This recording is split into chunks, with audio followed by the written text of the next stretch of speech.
Chapter 101, Bloodbath at the Police Department.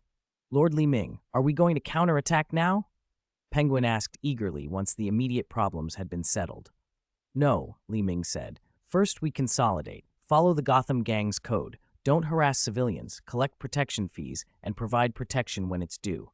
If Fish presses us, cede territory to her and preserve our strength. He shook his head.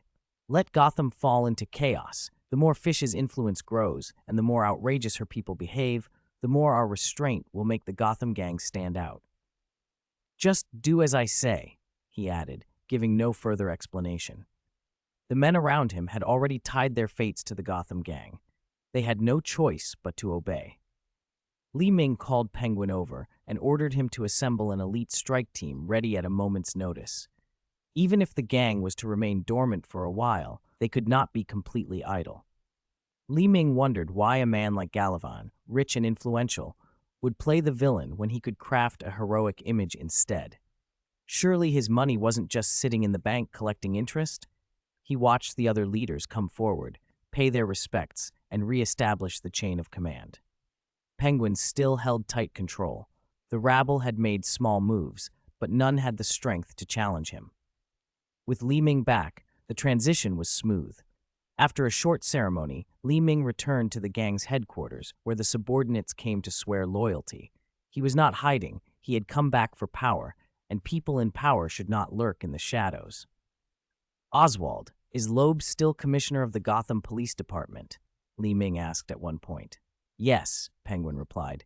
He's an idiot, tied to us and mixed up with Fish. He wants to stay neutral in the conflict. I've been wanting to get rid of him. He added with a nod, even Gordon hates him. Li Ming smiled. You needn't trouble yourself. Penguin was puzzled, but grinned and nodded. In the normal course of events, Loeb would fire Gordon, and Gordon would turn to Penguin for help, leading to Commissioner Essen replacing Loeb. In the original chain of events, the Maniacs gang, on Galavan's orders, massacred the police department and killed Essen. Li Ming had no intention of repeating that exact disaster. He wanted to shape the anger he provoked, not squander potential allies. So he arranged things carefully. He had Penguin find an excuse to send Essen and Gordon's partner Brock away for 2 days. He sent a small note to Nigma at the police department. He did not stop the attack entirely. He wanted Gordon's fury to be kindled so Gordon would be an ally later, and he wanted Gotham itself to be inflamed. But he would prevent the deaths of Essen and others who might be useful. Li Ming thought ahead.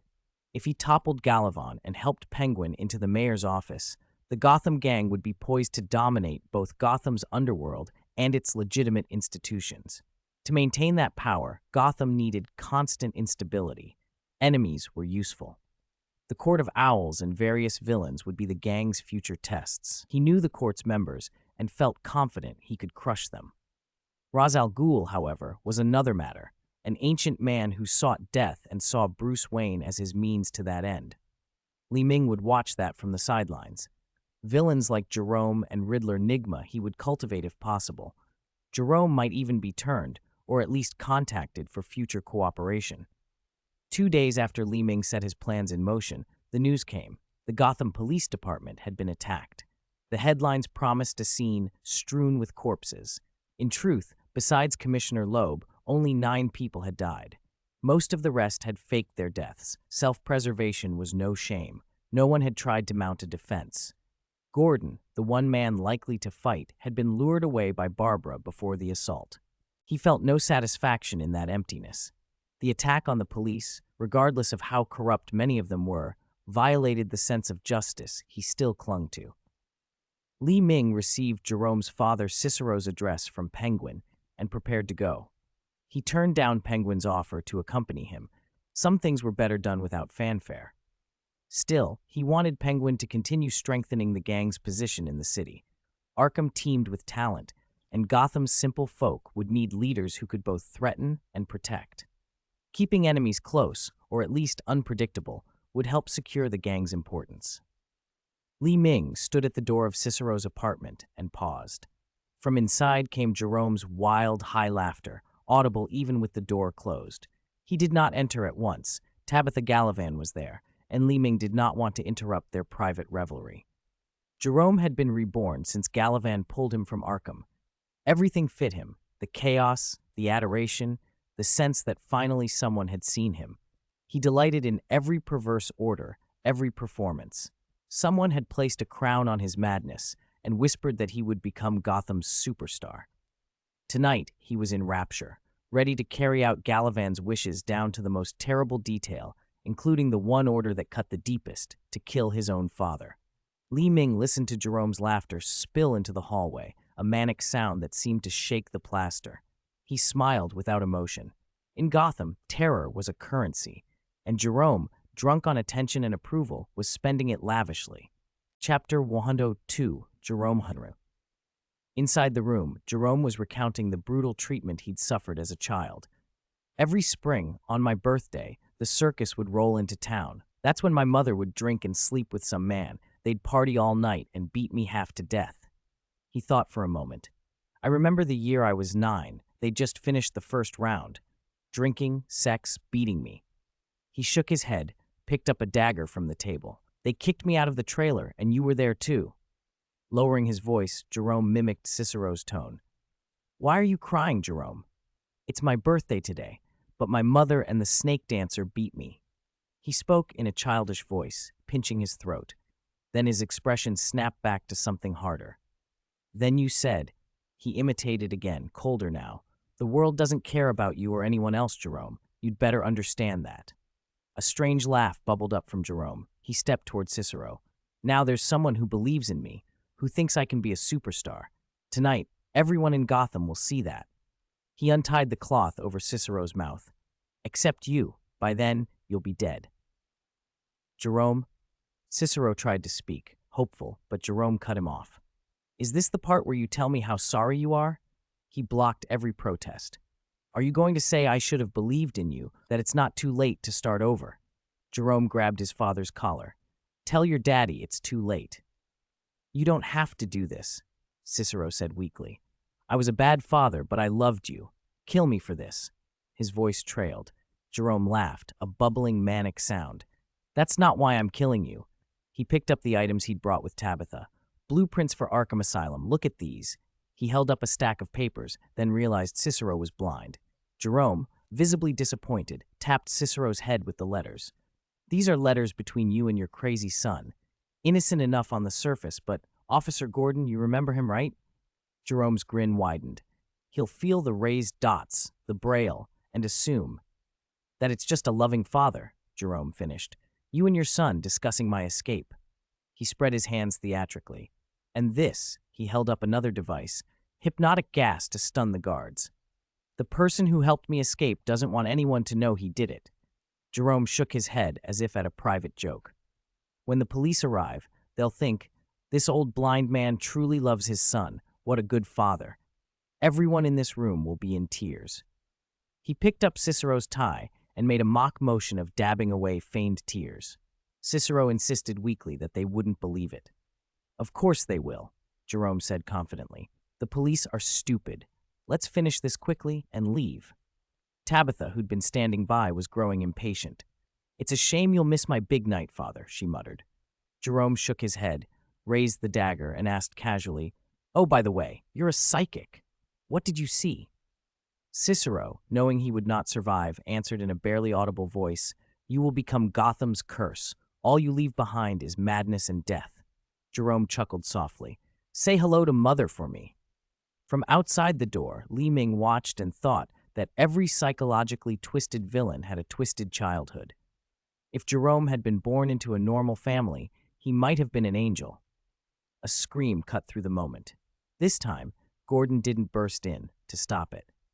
Ming had arranged for the Penguin to send a message to draw Gordon away. Barbara Gordon had lured him out, and Helsinger, a 2-meter-tall strongman with the intelligence of a 5-year-old, had even roughed him up. The door opened and Tabitha stepped out first. Why are you? Ugh! She collapsed. Jerome pulled his gun and slid into the shadows. He knew Tabitha was dangerous. Anyone who could take her down silently was a serious threat. The new intruder didn't move again. Jerome peered out and saw a man who made him look small by comparison, walking straight into the room without fear of the gun. Hello, Jerome. It was Ming. Although Tabitha was skilled, she couldn't match his raw physical power. Knocking her out without killing her had been the hardest part for him. "Who are you?" Jerome managed. Suppressing the urge to shoot, Jerome watched as Li Ming slowly drew his own gun. "Perhaps you've heard, my name is Li Ming." Li Ming? The boss of the Gotham gang. Jerome had heard the name. Who in the underworld hadn't? He panicked and fired. Bang! Li Ming was faster. He drew his gun and shot Jerome's pistol out of his hand in an instant. After strengthening his Spider-Man-like bloodline, Li Ming's senses had sharpened and his shooting improved dramatically. He had reached a whole new level of skill. "Ha! Now you're the boss," Jerome crowed, spreading his hands. "I've been watching you since you first came to Arkham. You have extraordinary talent, far beyond everyone else. If Gordon hadn't stumbled onto the evidence, they'd never know the real killer." Li Ming holstered his gun and smiled. He was referring to the case where Jerome killed his mother, Jerome's first public act of violence. "You have talent, Jerome. I want to use you." "To set Gotham on fire," Li Ming said bluntly. He didn't want to partner with Jerome. He wanted to use him. Jerome was stunned. The boss of the Gotham gang saying he valued him and offering a direct invitation. If this had happened before, Jerome would have jumped at it. Galavan, however, had found him first and taken care of him, made him boss of the Maniacs, and promised to make him Gotham's star tonight. Galavan felt more like a father to Jerome than Cicero ever had. "If I refuse, I guess you won't just kill me," Jerome said with a laugh. "You trust the person behind you very much?" He was probing, sensing where Galavan stood in his loyalties. "Maybe. Next time," Li Ming said. He'd noticed Galavan's strange place in Jerome's heart. Jerome didn't answer, and Li Ming nodded. "Then next time." With that, he turned and left. He'd agreed easily. Jerome wasn't quite what he needed yet. He wasn't crazy enough. Even the Joker had to go through trials to fully form. Of course, the Joker in love didn't need those trials, thanks to bronzewood carving and rotating orange for their monthly votes. I heard if you read it right after the update, you can even tease the author. Chapter 103, Charity Gala. Breaking out of Arkham with a group of prisoners had been a spectacle, exactly the sort of high-profile crisis Galavan wanted to avoid being connected to. He had taken no chances. He sent Jerome to kill his own father, then planted evidence to make it look like Cicero had meticulously helped his son escape, only to be murdered by his deranged boy in the end. On the surface, Jerome and Penguin looked alike. Both had brutal, neglected childhoods, and both had been taken in by a benefactor. But where Penguin repaid kindness with cold calculation and loyalty to whoever helped him, Li Ming, Jerome had met Galavan. The more Jerome trusted Galavan, the harder the fall would be when Galavan betrayed him tonight. Jerome only needed 2 words to describe him: insane and devoted. He had the temperament of a 1,000-mile horse. Once a bole, a talent spotter, recognized him, he would throw himself into serving that person completely. Li Ming wanted a Jerome who was not just crazed, but brilliant, someone who could amplify his natural leadership, plunge Gotham into chaos, and be the perfect face of the Reincarnation project. Compared to Galavan, Jerome mattered far more. Galavan had been granted less than half a season of attention. Jerome, however, would perform long after Li Ming was gone. Even an eventual retirement for Jerome had already been planned. Li Ming had privileges. He had decided to recruit capable villains into the reincarnation space, a crew of black slaves, if you liked. Gotham was a fertile ground. In the seasons to come, Li Ming imagined the city producing the likes of Joker, Scarecrow, Mad Hatter, Mr. Freeze, Poison Ivy. Among them, only Jerome and Fish Mooney possessed true leadership. And in influence, Jerome would eclipse Fish. He would be Li Ming's ideal leader for the reincarnation squad. Li Ming wasn't in a hurry. After betrayal, resurrection, facial mutilation, and every cruel trial, Jerome would become the man Li Ming wanted. The sound came after Li Ming left. Tabitha's eyes opened slowly. She sat up, went on instinct for a weapon, and stood guard. "Relax," said Jerome, lounging on a table and swinging his legs. "There's nobody else here." Tabitha's hand tightened on her dagger. She glared at him. Jerome shrugged and flashed a crooked grin. "You know, my father used to say he could sense spirits. Maybe it was his ghost." Tabitha scowled, not amused. "Tell me exactly what happened. Who knocked me out?" Jerome shrugged again. Casual. "Nobody. Nothing." Do you want to tell Gallivan that you were knocked out and nothing happened to you? She shot back. Or tell him the mission he sent you on was compromised? Look, Jerome said, unfazed. Go home. There are things of mine at my father's house I can't show you here. Get ready for tonight. She hesitated, dagger still raised, searching his face for a lie. The gala tonight belonged to Gallivan. Jerome was the evening's male lead.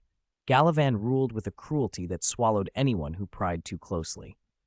Tabitha, nominally his sister, knew better than to stir trouble. If Jerome was useful tonight, that was enough.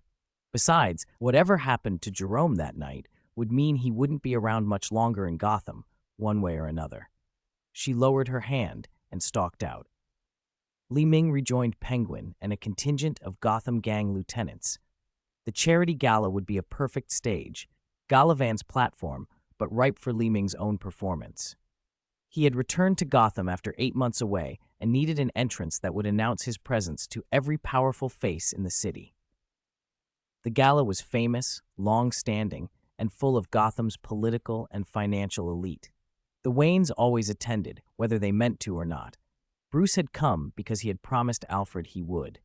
He had never cared for such social gatherings and had been scanning the crowd restlessly. "Where's Lee?" "He said he'd come too," he asked. "He said he'd be late," Alfred replied, smoothing Bruce's coat as they greeted guests. "I confess, I rather hope he does not." "Why?" Bruce raised an eyebrow. "He isn't exactly the sort to show at an event like this." Bruce's attention was already pulled elsewhere. He had spotted Selina Kyle slipping at the edge of the ballroom. She glanced over, exasperated. "I'm working," she muttered as he intercepted her. The presence of Bruce Wayne made her job difficult. Stealing at the gala required less interference than a flirtatious playboy billionaire. A brief exchange, a half-poked jealousy. Selina, still sulking at being neglected by Bruce and currently allied with Fish, moved away to let the evening continue. The gala began in earnest under the sponsorship of Lee Tompkins, Gordon's girlfriend, who offered a polite thank you to the donors. The entertainment was a traditional centerpiece, a magic act. The magician was new to Gotham, but his trickery was clean, his assistant poised, and the audience absorbed every sleight of hand as the TV cameras rolled a live feed. What the guests couldn't see was the subtle shifting at the exits. Most doors were quietly secured. One side door had been left, but a waiter who went to close it backed off when he saw a line of armed men waiting. The room pulsed with an atmosphere of spectacle and complacency. The performance reached its crescendo. Bruce had been coaxed and had gone willingly onto the stage for a classic illusion. The magician then invited Gotham's highest-ranking official present, Deputy Mayor Kane, to participate. Mayor James had long been disappeared, quietly removed by Gallivan's machinations. The magician smiled as he pulled out a row of knives and announced with theatrical flourish, "And by the way, nobody here is getting out alive." The audience laughed. It sounded like part of the act. Then the magician flicked a blade, and it drove straight into Kane's chest. Kane crumpled without a sound. Chaos spilled out through polite laughter, replaced by screams. Waiters pulled hidden weapons and fired into the ceiling just to sow terror. The bang sent chandeliers trembling and the crowd into a panicked scramble. "Action!" Li Ming's voice was crisp in a comlink as he signaled Penguin and the others. His men moved to seal the perimeter and fan out through the building. Li Ming looked up at the pandemonium with a small, cold smile. "Daring to make trouble in the Gotham gang's own territory," he said. "Don't they know most of the people here pay for protection?" Chapter 104. "I control your stage." Gunfire echoed through the venue, but there were surprisingly few casualties. From the beginning, this had been a show orchestrated by Theo Gallivan. The Maniacs gang had abducted many of Gotham's elite, threatening them and even taking Bruce Wayne's only son. Then the philanthropist and industrialist Gallivan had stepped forward, offering his life for Bruce's. That act earned him goodwill and cast him as a public hero. At the climax, just as the criminals were about to strike, Gallivan had ambushed and killed the gang's leader, displaying courage and cunning. It was exactly the kind of sequence that would win the city's approval and clear a path for a mayoral bid. The Maniacs had quickly seized control of the hall. With so many hostages inside, the officers outside dared not storm the building. Jim Gordon paced, frantic. His girlfriend Xiao Lai was inside. When his phone rang and he answered, Jerome's voice came down the line. Gordon spun to the nearby broadcast van and saw, on the live feed, Xiao Lai bound to a rotating platform on the stage. $47 million, Jerome was saying into the camera, as casual as a host. And a helicopter. Also, my suit at Zhang's dry cleaners. Be careful, they're tricky. And that's all. Jerome's face filled the screen. Gordon's throat tightened when he recognized the magician's assistant on stage as well, his ex, Barbara. Jerome grinned and continued, You've got 10 minutes. After that, I start killing people. Don't forget this is live. Thousands of Gotham households are watching. Ha ha ha! He hung up, leaving panic and helplessness among the police. Gordon had no leverage against a madman like Jerome. Enough! A loud voice cut through the chaos from the screen. A man walked forward and toward the stage. Perhaps I shouldn't speak for all of Gotham, he said, but we've had enough of you. He stepped into the center of the stage. You who crave attention. Pathetic. Jerome played along, eyes glittering. I'm curious what leverage you have, sir, he said.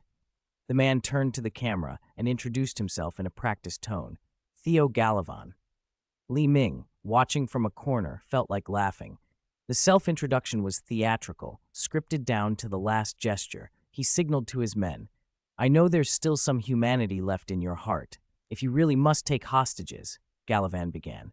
Suddenly, gunfire erupted. Sharp, deliberate shots that cut through Galavan's speech. Men in black poured into the venue and neutralized Galavan's subordinates in moments. Boots thundered. Dozens of figures in dark clothing swept into the hall, weapons trained on Jerome and Barbara. Some of the guests gasped as two figures walked forward from the ranks. Penguin! Someone shouted. Oswald Cobblepot, the Gotham gang's boss, had been a formidable presence for months, but the man walking in front of him drew even more attention. Li Ming, a few people murmured, and the name spread. He was the young man who'd rebuilt the Gotham gang and seized control of the underworld from Falcone. Li Ming planted himself directly in front of the stage, and the camera naturally swung to him, broadcasting his face across the city. Maniac's gang? He asked, leaning on the bat-shaped scepter he carried. Yes, Mr. Li Ming. No, Your Excellency, King of Gotham. Jerome purred into the camera, smirking as he acknowledged the underworld title for all to see. Galavan's frown deepened. Li Ming's interruption had already undermined the heroic image he'd been building. Li Ming spoke with cold conviction. Since its founding, the Gotham gang has done its part to keep this city stable. I will not stand by and let you make trouble on my turf. His words reframed the situation for the audience. A disciplined gang maintaining order versus chaotic criminals. It made sense to many watching. Jerome laughed, unfazed. So you're playing vigilante now. Your boss comes down personally, and the real police stay outside. Ha ha ha. There are senior members of the Gotham gang among the hostages, Li Ming replied. We won't allow them to be harmed, and of course, we'll protect anyone who's under our protection. His last phrase, under our protection, carried an unmistakable meaning. Members were those who paid for protection. Who are these senior members? Jerome asked, curious.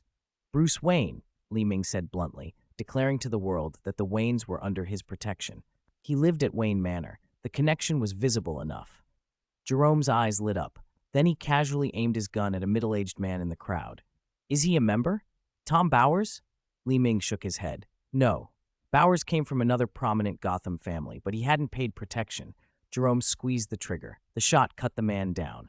Wah! This is too much fun, Jerome crowed. Li Ming's face remained unreadable. To him, Bowers' death wasn't his business.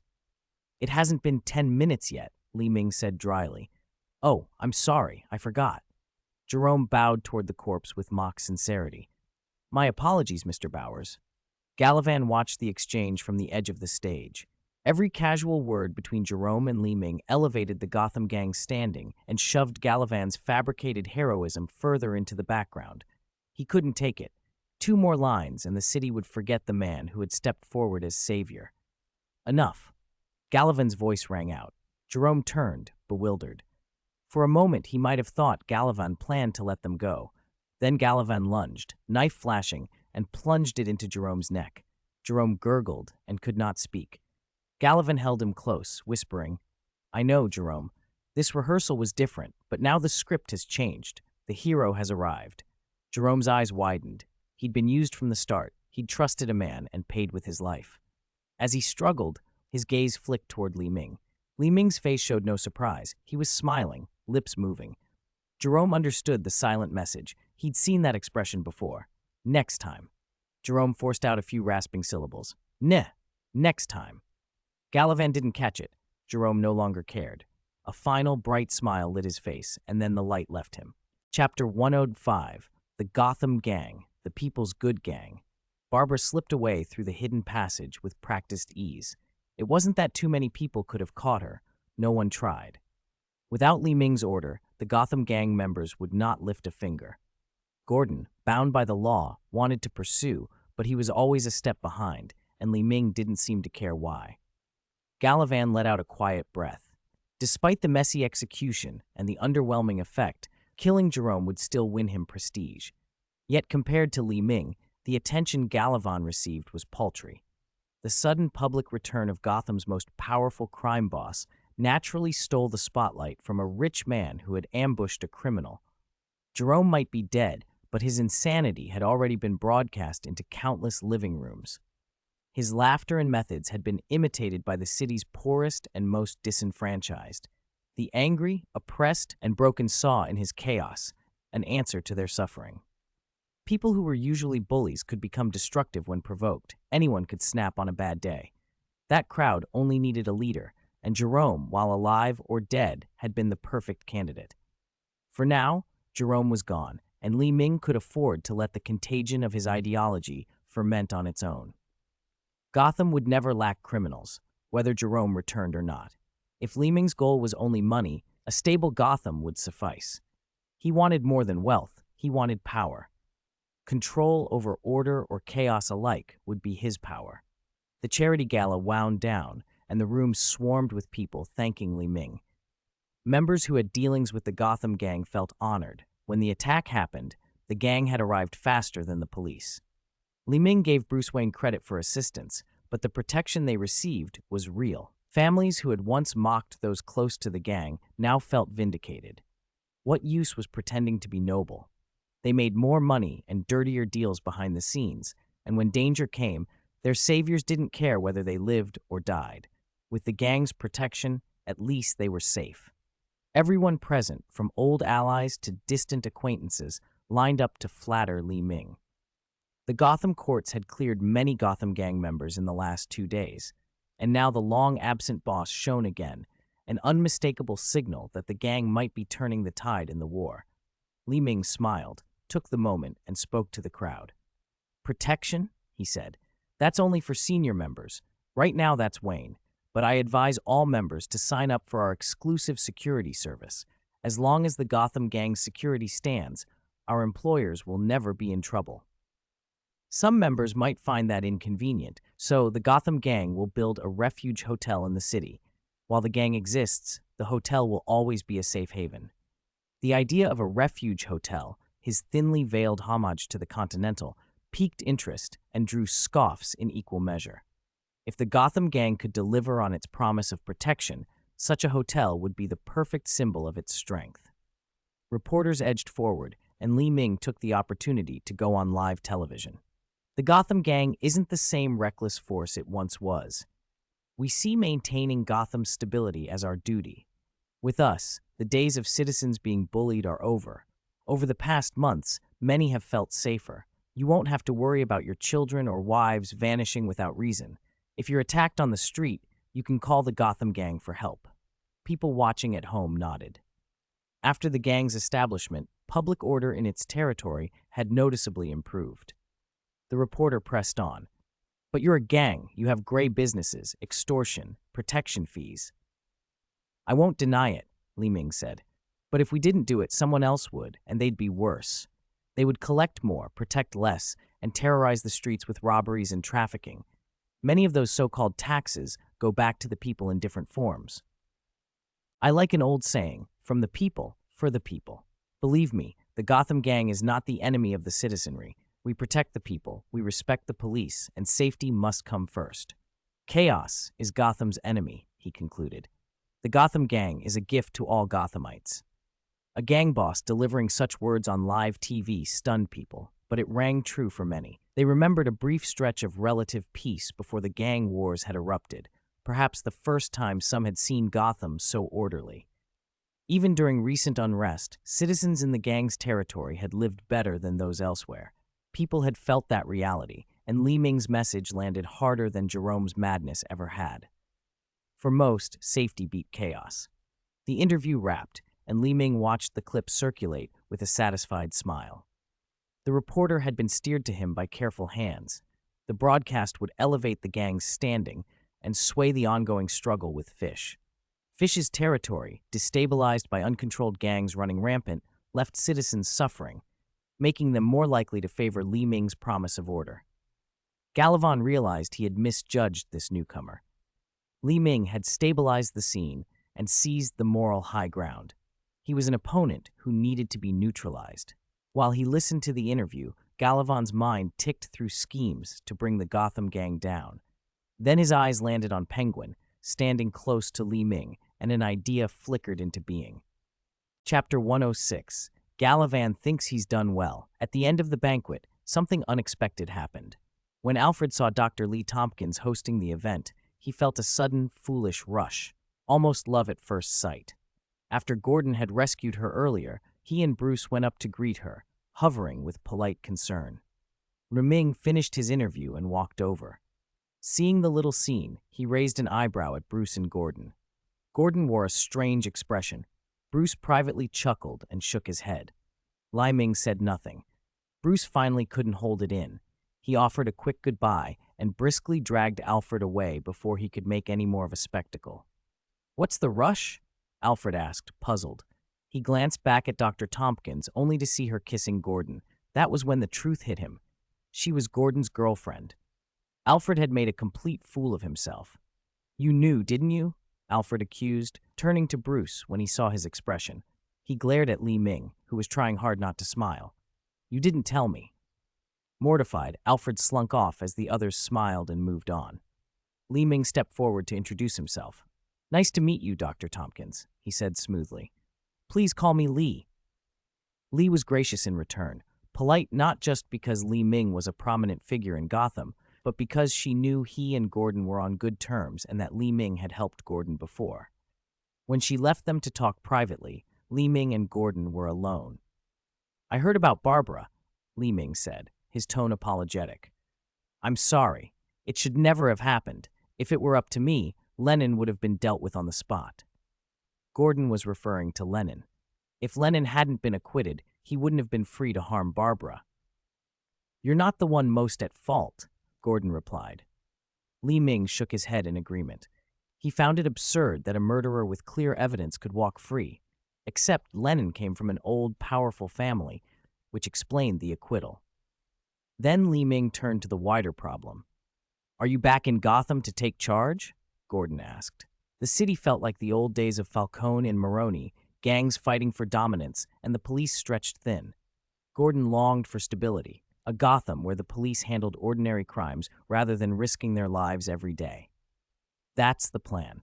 Gotham needs order," Li Ming said. "Do you need help?" Gordon met his gaze. "I just hope you can get rid of Fish quickly and let Gotham calm down." Gordon was no longer a naive rookie. For the sake of justice, and because the Gotham Gang had actually helped restore some semblance of order, he was willing to turn a blind eye to certain things and to offer them limited support. Li Ming smiled. "Getting rid of Fish isn't the hard part. It's whoever's pulling her strings that's the problem." "There's someone behind Fish?" Gordon asked, alarmed. Li Ming's smile faded. "We don't know for sure yet." Li Ming felt it was better for Gordon to discover Gotham's corruption for himself. That way Gordon would fully understand why the city needed the Gotham Gang's intervention. At the same time, Galavan wanted Gordon's endorsement. Gordon's reputation in Gotham was strong, and he held sway as a police leader. Li Ming glanced toward where Galavan was being interviewed and said quietly, "Gotham isn't made up only of the rich and the heartless." Gordon's thoughts shifted. "By the way, Mayor James has been missing for days. Any news?" Li Ming shook his head. "No, the gang has been busy dealing with Fish." He deliberately left out the fact that Mayor James was currently out of view at Gallivan's residence. That's troubling. Deputy Mayor Kane died tonight. Looks like we'll have a new mayor soon. Gordon rubbed his forehead. I wonder which scumbag will take the office. He looked toward Gallivan and asked, What do you think if he becomes mayor? Li Ming considered the question. It shouldn't be too bad, he said carefully. I hate to admit it, but so far the Gotham Gang has been the only force that's actually helped this city. Gordon nodded seriously. Then let them act. Let the gang come out and stabilize things as soon as possible.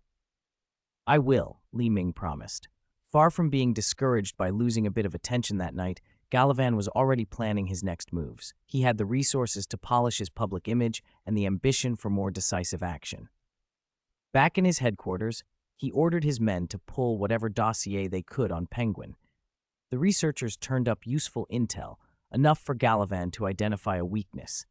Tabitha, he said, find the mother of the man everyone calls the King of Gotham's deputy. Penguin's hidden her well, Tabitha replied, frowning. None of us knows where she is. One person does, Gallivan said confidently. Butch, he used to be Penguin's closest man. He must know where Penguin hid his mother. Ray, Tabitha's smile was a little vicious. She enjoyed the work of capture and interrogation. And tell Fish to be ready, Gallivan added. After my investiture ceremony, send those rivals to meet Deputy Mayor Kane. The investiture was the next act of Gallivan's carefully staged performance. His dramatic heroics at the banquet had earned him a Medal of Courage. During his acceptance speech, a group of gunmen tried to attack him. Predictably, he came through unharmed and seized the moment to announce his run for mayor, vowing he would never yield to evil. Tabitha moved quickly.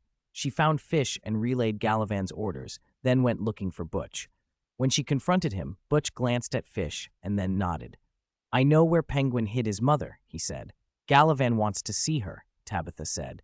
Lead the way. Fish's face lit up. After her escape from the organ hospital, she burned for revenge. She couldn't wait to see Penguin suffer. When Penguin is on his knees begging, she told Tabitha, you call me. Of course, Tabitha answered. She preferred someone like Barbara, someone she thought she could manage, over Fish, who was blunt and fierce. Two tigresses in one place made her uneasy. As they were leaving, Butch suddenly stopped. Oh, I forgot my car keys. Give me a minute. Tabitha waved him off, indifferent.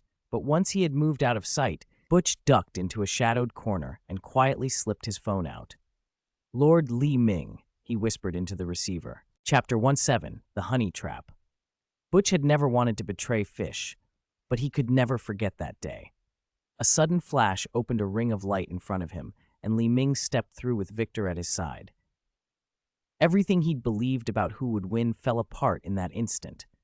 After Li Ming made it clear that if Butch cooperated, he and Fish would be spared, Butch folded. He went over to Li Ming's side. Is this the bar Fish used to own? Tabitha asked, pointing at the address Butch had given. She'd done her homework before coming to Gotham. Butch nodded. Yes, it's Penguin's now. His mother is here, but she almost never leaves the private room. Will she come out? Tabitha asked. Attacking in public would draw too much attention. If they were going to move, it would be best to do it when Mrs. Cobblepot was alone. No, she eats and lives inside that private room, Butch said. Then we'll force our way in. Tabitha said with a raised eyebrow. She liked a challenge. There are a lot of Gotham gang men in there, Butch warned. Victor Zsasz is there. He's dangerous. Even if you know she's inside, it won't be easy. You don't need to worry, Tabitha replied, pulling a scarf over her face and chuckling. Before they left, she even patted Butch's broad chest. Butch was too well known. He'd stick out and be recognized before they got inside, so his job stopped at giving directions. Tabitha, nominally Gallivan's sister, but actually a professional assassin, worked fast. She found a security weak spot and slipped in with a few men. They killed 2 waiters and followed a reluctant employee who led them to the private room. Tabitha had been careful to check for cameras along the route, only a few at the corridor intersections. Confident they hadn't been seen, she moved her team to the door. What they hadn't known was that every step had been watched. When they threw the door open, Victor was waiting with a gun. Bang!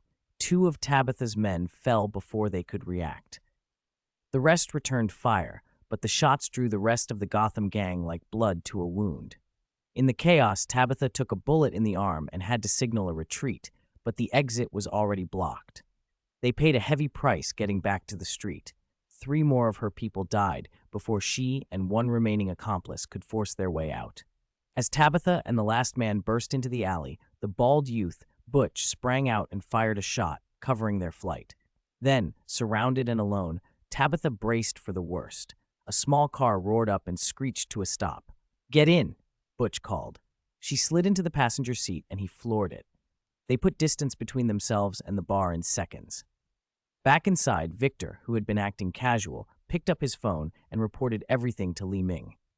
Not long after, the Penguin himself arrived on the scene, having been told there had been an attack and an attempt to abduct his mother. He barreled into the private room, frantic. "Mother! Mother!" Oswald grabbed the door and flung it open, only to find his mother calmly sitting on the sofa watching TV with Li Ming, Victor standing nearby as if nothing had happened. "What are you talking about, Oswald?" Mrs. Cobblepot said, bewildered. "I've been watching this show in my room the whole time. The host is ridiculous." Li Ming smiled politely and took his leave. Mrs. Cobblepot, though reluctant, nodded at him. "All right, business is important." Then she turned to Oswald. "Oswald, do a good job." Penguin knew who had really saved his mother, and his gratitude overflowed. "Thank you so much, Mr. Li Ming. You saved us again." Li Ming placed a hand on Penguin's shoulder. "Stay vigilant, Oswald. Protect yourself and those close to you." Penguin nodded earnestly. "I understand." When Penguin asked how Li Ming had known about the kidnapping attempt, Li Ming answered serenely, "I pay attention to the safety of those around you because you are important to me." Penguin's heart swelled. Li Ming had just bought himself another pawn. Meanwhile, Tabitha and Butch were a world away, in a hospital over Fish's territory. Tabitha's arm had been treated, and she lay on a bed, scowling at Butch. "Why did you come back for me?" she asked. "You came out with me," Butch said without looking up, fiddling with his phone. "If you died, I'd be in a lot of trouble." Tabitha sat up, leaned close, and hooked an arm around his neck, pulling him down onto the bed. "Your mission was over. Nobody would blame you if you'd left. You saved me for yourself." "Why?" she pressed. Butch took a breath and admitted, blunt as ever, "Because you're very beautiful." Tabitha smiled and kissed him, but as she did, Butch's phone slipped from his palm and hit the sheet, its screen flashing one message before it face downed. Mission accomplished. Victor's deliberate slack, letting Butch make the rescue, had been part of Li Ming's design. In the original script of the plan, Butch and Tabitha had already had a dalliance. Li Ming was simply giving it a push. The goal wasn't to make them fall in love. Tabitha didn't have feelings for Butch, but to create leverage.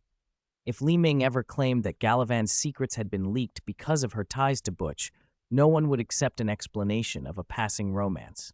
The threat of exposure would force Tabitha's obedience. Who said Butch, the big, gruff polar bear, couldn't be used as bait? Li Ming had just set the honey trap in motion. Galavan thought he was in the clear. It wasn't until late that night that Tabitha finally came back. Fish had moved quickly. Councilman Janice Caulfield, one of Galavan's main election rivals, had already been taken care of. Galavan glared at Tabitha as she slid into the room. "You couldn't bring the old woman back, but you had time to sleep with some gang member in the hospital?" Tabitha snapped. "It was the Gotham gang's turf. I was outnumbered, couldn't take them head on. And you were injured. What's wrong with finding someone to relax with?" Leaning close, Tabitha whispered in his ear, "Don't forget, brother, we've relaxed together too." Galavan was at a loss for a retort. He changed the subject. "There's Randall Hobbs, the union chairman. If he's gone, I'll be the frontrunner for mayor." Tabitha nodded. "Don't leave any traces. I still have uses for Fish." Galavan paused, remembering Butch, who had been with Tabitha in the hospital. "Can your big polar bear handle things for us? Eliminate Fish?" Galavan had supported Fish to do his dirty work, a convenient blade he could later throw away and pick up the law to look righteous. Only Fish and Butch knew Fish's true identity. The original plan had been simple. Let Fish wipe out his rivals and Gotham's old families, then turn on her and pin everything on her. With Tabitha tangled up with one of Fish's underlings now, if things went right, they might not have to do the killing themselves. I'll see what I can do, Tabitha said with a confidence that implied she could handle Barbara, let alone a man. The next week, Gallivan put on a public face. He attended one fancy fundraiser after another, stood in city squares, and campaigned relentlessly, while quietly sending Fish to finish off his competitors. Bribed media outlets sang his praises. The chatter in Gotham shifted from who would run the city to when Gallivan would be officially declared mayor. He even cultivated a relationship with another important partner, Bruce Wayne. Gallivan used a heroic performance at a charity gala to approach Bruce, aligning himself with Bruce's outrage over the attack on Bruce's parents. Then he sent his niece Sylvie to get close to Bruce. Sylvie was considerate and gentle, everything Selina was not. Bruce and Selina were on the outs, and Bruce welcomed a kinder, sisterly presence after the exhausting dance with Selina. Sylvie's steady attentions were easy for an inexperienced Bruce to mistake for trust. Gallivan then had Fish arrange a fire at the Wayne Group building to create a sense of crisis. His endgame was to trick Bruce into giving up shares in the Wayne Group. He even prepared an offer Bruce would find hard to refuse. Ming, meanwhile, did not interfere with Gallivan's machinations against Bruce. He hadn't been back to Wayne Manor recently, letting it appear as if he'd moved out. He considered Gallivan's moves a test for Bruce, an opportunity to learn to spot wolves in sheep's clothing. Ming wasn't idle. He ordered the Gotham gang to consolidate defenses. Fish's men gained momentum, but couldn't actually penetrate the gang's territory. Instead, Fish's crew began to extort the neighborhoods they controlled, bringing misery to ordinary people. In contrast, life inside the Gotham gang's zones remained mostly stable. The contrast won the gang unexpected public support. Even Gotham's elite began to prefer dealing with the Gotham gang. Fish's side was too chaotic and costly to do business with. That week, Ming used the Stark Forge to build a batch of surveillance devices. He'd gotten limited nanomaterials from Marvel, and with resources Penguin scrounged, he managed to produce a surprising amount of useful tech. Ming secretly dispersed the devices at key transit points across Gotham, some planted by Penguin, others installed by Ming himself. He also used the forge to fabricate miniature base stations disguised as ordinary signal towers, creating a citywide wireless network. With that network, Friday was resurrected within Gotham and tasked with processing data and extracting intelligence.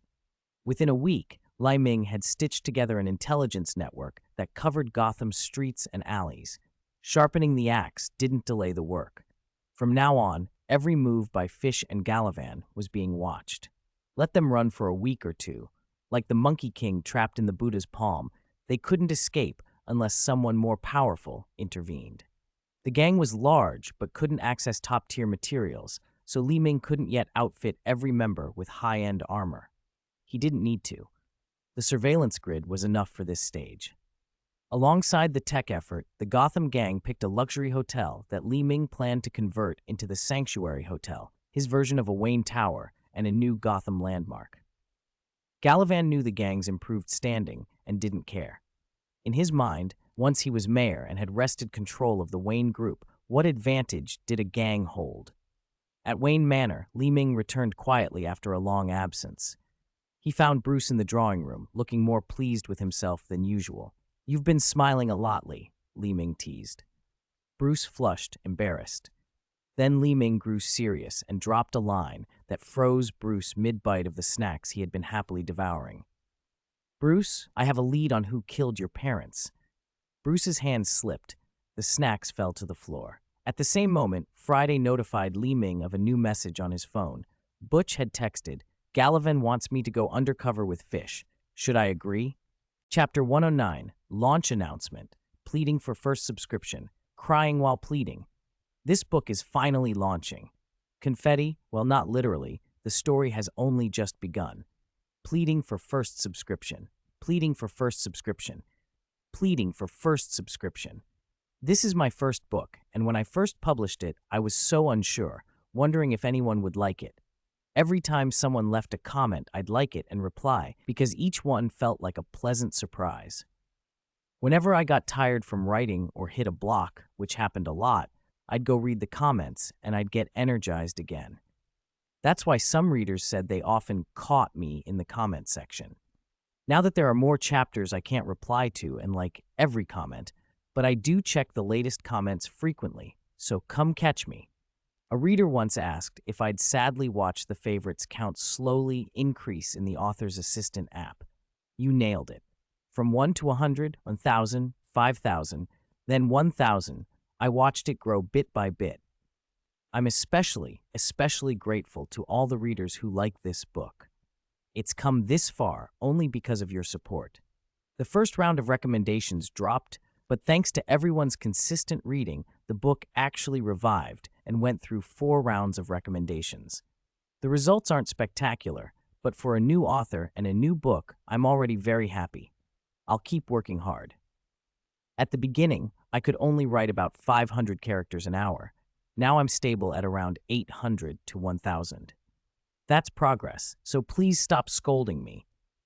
It's not that I don't want to release more chapters. I just write in my spare time, and my speed can't be rushed. Boo-hoo. After launch, the update schedule will stay the same, 2 chapters daily at 12 and 18. Don't rush to scold me yet. Put down that spiked club for a moment. 10 chapters. I'll update 10 chapters tomorrow, I promise. To prepare those 10 chapters, I've been sleepless, eyes blurry, exhausted, racking my brains, boo-hoo-hoo. So please, first subscription. First subscription. First subscription. The first day of launch will be special. After midnight tonight, 5 chapters will be updated, and then another 5 during the day tomorrow, so everyone can read to their heart's content in one go. Please support me. Please comment. Please vote. And most importantly, please subscribe. Even if you plan to save the book for later, please give it a first subscription tomorrow before you bookmark it. Picture me doing a full 360, a retreat step, sliding on my knees, shaking my head like a storm, tossing aside my dignity and screaming, please, please, please, please, please, please, please, please, please, please, please, please, at Mach 5. Thank you very much. Bowing with the protagonist.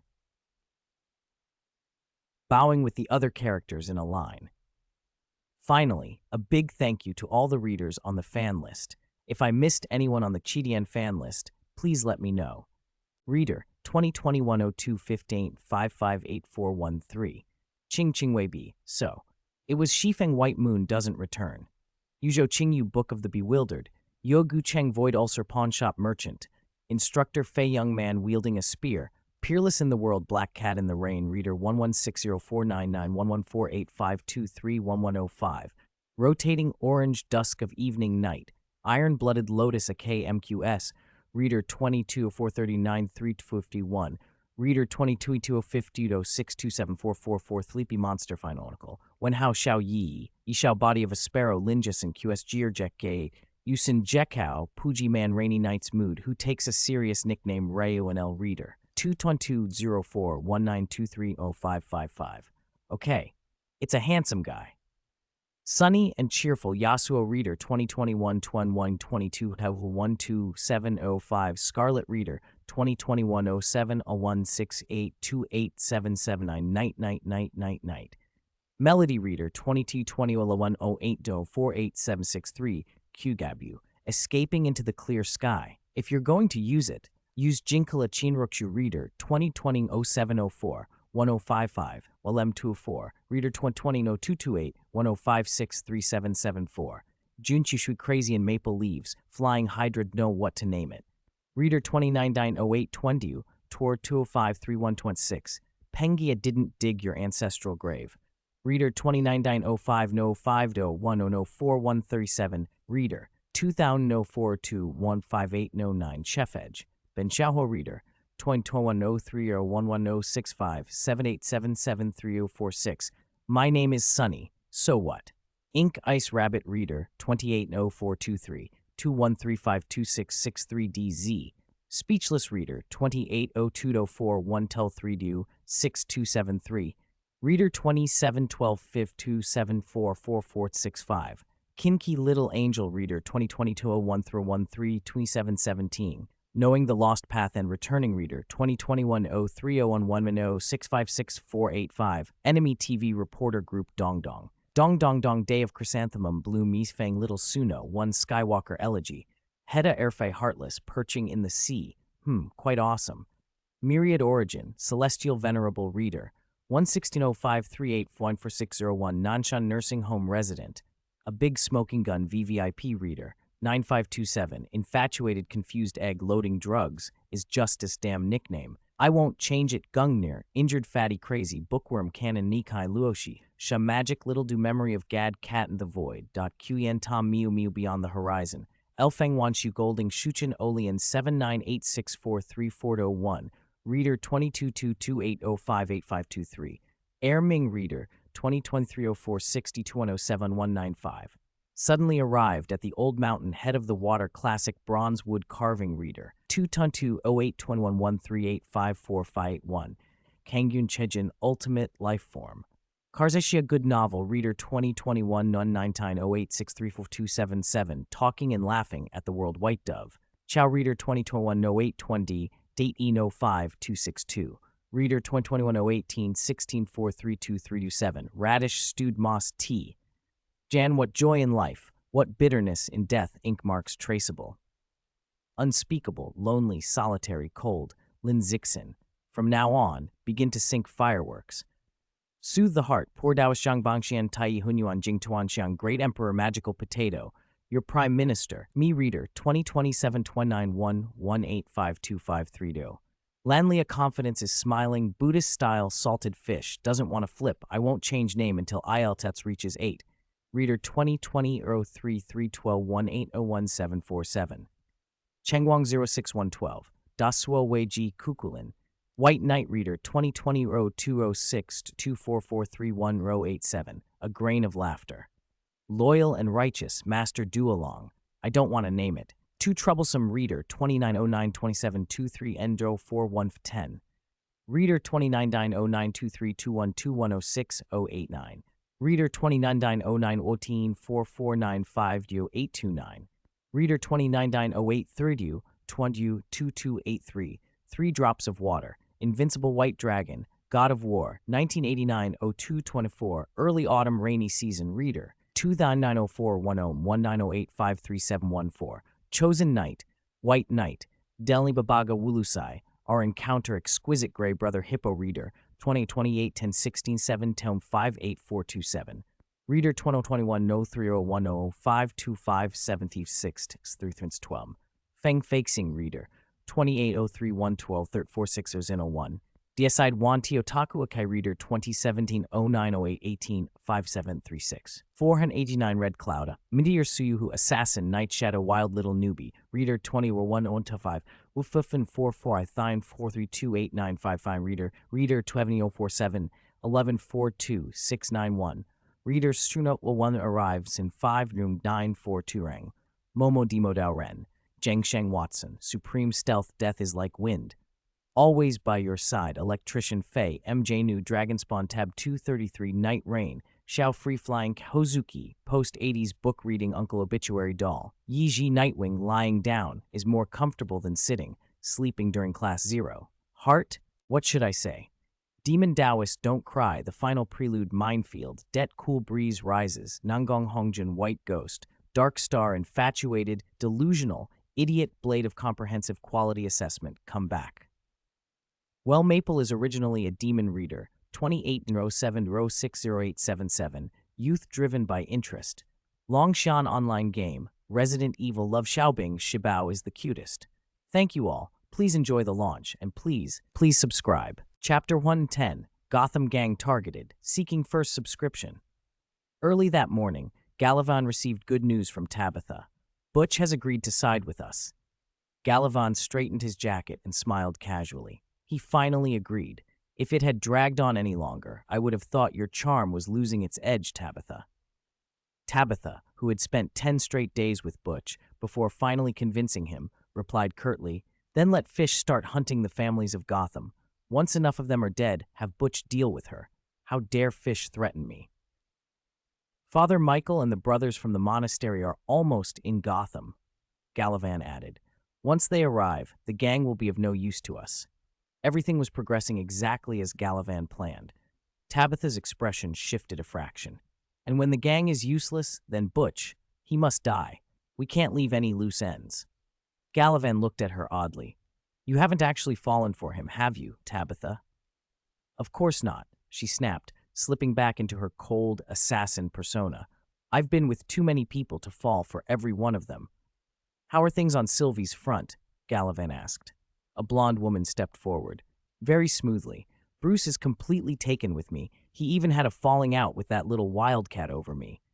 Excellent work, Gallivan said, patting Sylvie on the shoulder. Tonight I throw a celebration for my election as mayor. In a few days, I'll pay a visit to Bruce. If everything goes as planned, Wayne Enterprises will soon be mine. With Gotham roiled by a wave of terrorist attacks and Gallivan promising more support for the police if elected, Gordon had come out in his favor, an endorsement that sealed the deal. Fish Mooney, meanwhile, received orders to eliminate Gotham's families. Watching Fish distribute the assignments, Butch couldn't help but voice his worry. Fish, if they figure out it was us, we won't be able to survive in Gotham. Fish regarded him with her mismatched eyes. We don't need anyone else's approval.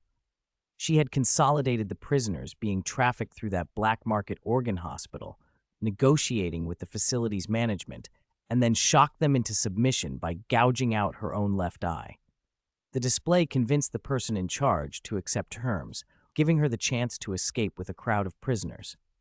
Gallivan is about to be mayor, she said. He has family backing him. Once he's in office, his power will dwarf that of any previous mayor. That kind of support is enough for us. Besides, I now command more people than the Gotham gang. When Gallivan takes office, we'll be the top gang. Her voice was full of contempt when she spoke of Penguin. If Penguin and that Li Ming are still busy renovating their hotel now, I want to see who it'll protect. But if we're exposed, Gallivan will do everything he can to cover for us, Fish continued. If we fall, we'll be dragging him down with us. But what if Gallivan achieves what he wants and then decides to cut us loose? Butch prodded, trying to plant a seed of doubt. Fish laughed. I've already thought of that. I told Gallivan straight, if he betrays me, I'll expose him. If he wants to trade his life for mine, let him try. All right, that's the Fish I know, Butch admitted, convinced for the moment. Still, he was one of the few in Gotham, besides Li Ming, who knew the full inside story between the Gotham gang, Gallivan, and Fish. He understood how trapped Fish was. Only Li Ming might be able to save her in the end. Quietly, he told himself, I'm doing everything I can so she survives. Gallivan's inauguration went off without a hitch. There was no Penguin scandal to interrupt it, and Gordon could find no leads tying the new spate of murders to the administration, so Gallivan was installed as mayor. In his inaugural address, after repeating his usual platitudes, he singled out Gotham's most notorious criminal organization. I cannot imagine that in such a historic advanced city, there would still be so many gangs, he intoned. They threaten Gotham's stability. Given the recent terrorist attacks, I have reason to suspect gang involvement. Therefore, regardless of their power, I will courageously lead the investigation myself, starting with the largest, the Gotham Gang. If the Gotham Gang is different from the others, I believe they will cooperate with our inquiry. Gallivan had laid a trap. If the Gotham Gang refused to cooperate, he could smear them publicly. If they cooperated, the investigation's conclusions would remain under his control, and Fish would be able to seize the gang's territory during the inquiry. Either way, his plan to use power to crush opponents would succeed. After the news spread, Gotham gang leaders gathered in anger, itching to storm the mayor's mansion and eliminate Gallivan. What are you acting like this for? Don't forget, we're law-abiding citizens now, Li Ming said from the head of the table. If they want to investigate, we cooperate, he continued. No one opposes the authorities at this time. Reluctant but obedient, the leaders agreed. Li Ming instructed them to list all high-ranking officials who were friendly to them and those hostile. Make sure those close to us are protected, he said. And as for those who oppose us, Oswald, find replacements from among our allies who can quickly fill those positions. Penguin's eyes gleamed, and the other leaders smiled knowingly. They all knew Li Ming would not sit idly by. But the new mayor, one leader began, trailing off. Don't worry, I can handle it, Li Ming reassured them. Then, changing the subject, he asked, "Did anyone follow the election procedures? Who understands how this worked?" Heads dropped. The gangsters were experts with knives, not ballots. After a long, embarrassed silence, Penguin admitted, "I'm sorry, Your Excellency Li Ming. We don't understand elections at all." "Then I'll take care of it," Li Ming said. "Oswald, is the elite squad I asked you to assemble ready?" Penguin nodded. "I've found about 100 capable men. What are your orders?" "Wait until I give you the list. Then, have some unfamiliar faces impersonate Fish's subordinates and eliminate anyone who stands against us." Li Ming was already setting the old pieces in motion. As for the election, he already had other candidates and plans. "Friday, how is the person I asked you to monitor?" he asked his lieutenant. "Sir, Edward Nigma is currently heading to the outskirts of Gotham," Friday reported, "and Miss Christine Kringle has been missing for 3 days. Give me Nigma's location." Li Ming put on his Edith glasses. A live feed of Nigma's exact position flickered into view. He smiled faintly and greeted the image. "Hello, Riddler." Chapter 111, Future Chief of Staff, Second Update. Please subscribe. In the original story, it was the Riddler who pushed the Penguin into the mayor's office, and it was the Riddler who ultimately brought him down. That was the beginning of their strange, violent, and intimate history. Professional matters, Edward Nigma had learned, should be handled by professionals. Edward had started as a shy, reedy clerk in the Gotham Police Department's forensics division, hopelessly in love with the records administrator, Christine Kringle. Christine had a boyfriend, Officer Doherty, and Gotham's cops were far from noble. Doherty beat Christine and sneered at Edward whenever Edward dared to show his feelings. One night, unable to take it any longer, Edward ambushed and killed Doherty, staging it to look like Doherty had run off with someone else. That was when his other self surfaced, the Riddler. Gotham was full of disappearances, and a plausible story was all anyone needed to let the matter drop. With Doherty gone, Christine and Edward were finally together, and for a while, love quieted the Riddler. Clever people, though, can't help but show off. In the letters Edward forged from Doherty to Christine, the first letter of each line spelled his own name. It was a clue he left on purpose. Maybe, deep down, Edward wanted Christine to know that he could remove the pain in her life. Christine did discover the clue. When Edward chose the moment to confess everything, he expected gratitude or relief. Instead, Christine exploded in fury. She screamed that he would pay, and she tried to flee. In a panic, Edward covered her mouth to stop her from calling for help, and he accidentally killed her. After that, he could no longer keep the Riddler at bay. The so-called second personality was less a split than the desperate, vengeful part of him finally given a voice. And once it took over, Edward became one of Gotham's major villains. He planned to drive out to the suburbs and bury Christine's body. He had barely dug a shallow grave when a voice behind him said, "Need help?" "No," Edward snapped, whirling. He had not yet opened the trunk. His relief at that small fact tightened his grip on the shovel and made his heart hammer. He was ready to fight to keep his secret. The man who stepped forward was not a lawman at all, but Li Ming, the leader of the Gotham gang. Edward stared. How could someone of Li Ming's stature know his name? How could he have found him out here? "I've noticed you for a long time," Li Ming said calmly, and then smiled. "Remember the little warning notes in the police department?" "It was you," Edward said, stunned. He had scoured the department for the source of the anonymous warnings that told him to be careful before the attack on the precinct. He had never suspected they came from a gang leader. Li Ming walked closer, ignoring the shovel. "I thought you might need help." Edward's mind raced. The Gotham gang had known about the maniacs attacking the police department and done nothing. Combined with the city's recent chaos, Li Ming's timely appearance here felt like more than coincidence. "Thank you for the note," Edward said cautiously. "But why? I don't have anything that would deserve someone like you taking an interest." "You're very bright." Li Ming's eyes fixed on him. "A few months ago, I noticed that many important leads at the police department all seemed to come from you. You weren't ready then, so I didn't interfere." Edward's pulse jumped. "So you knew it was me?"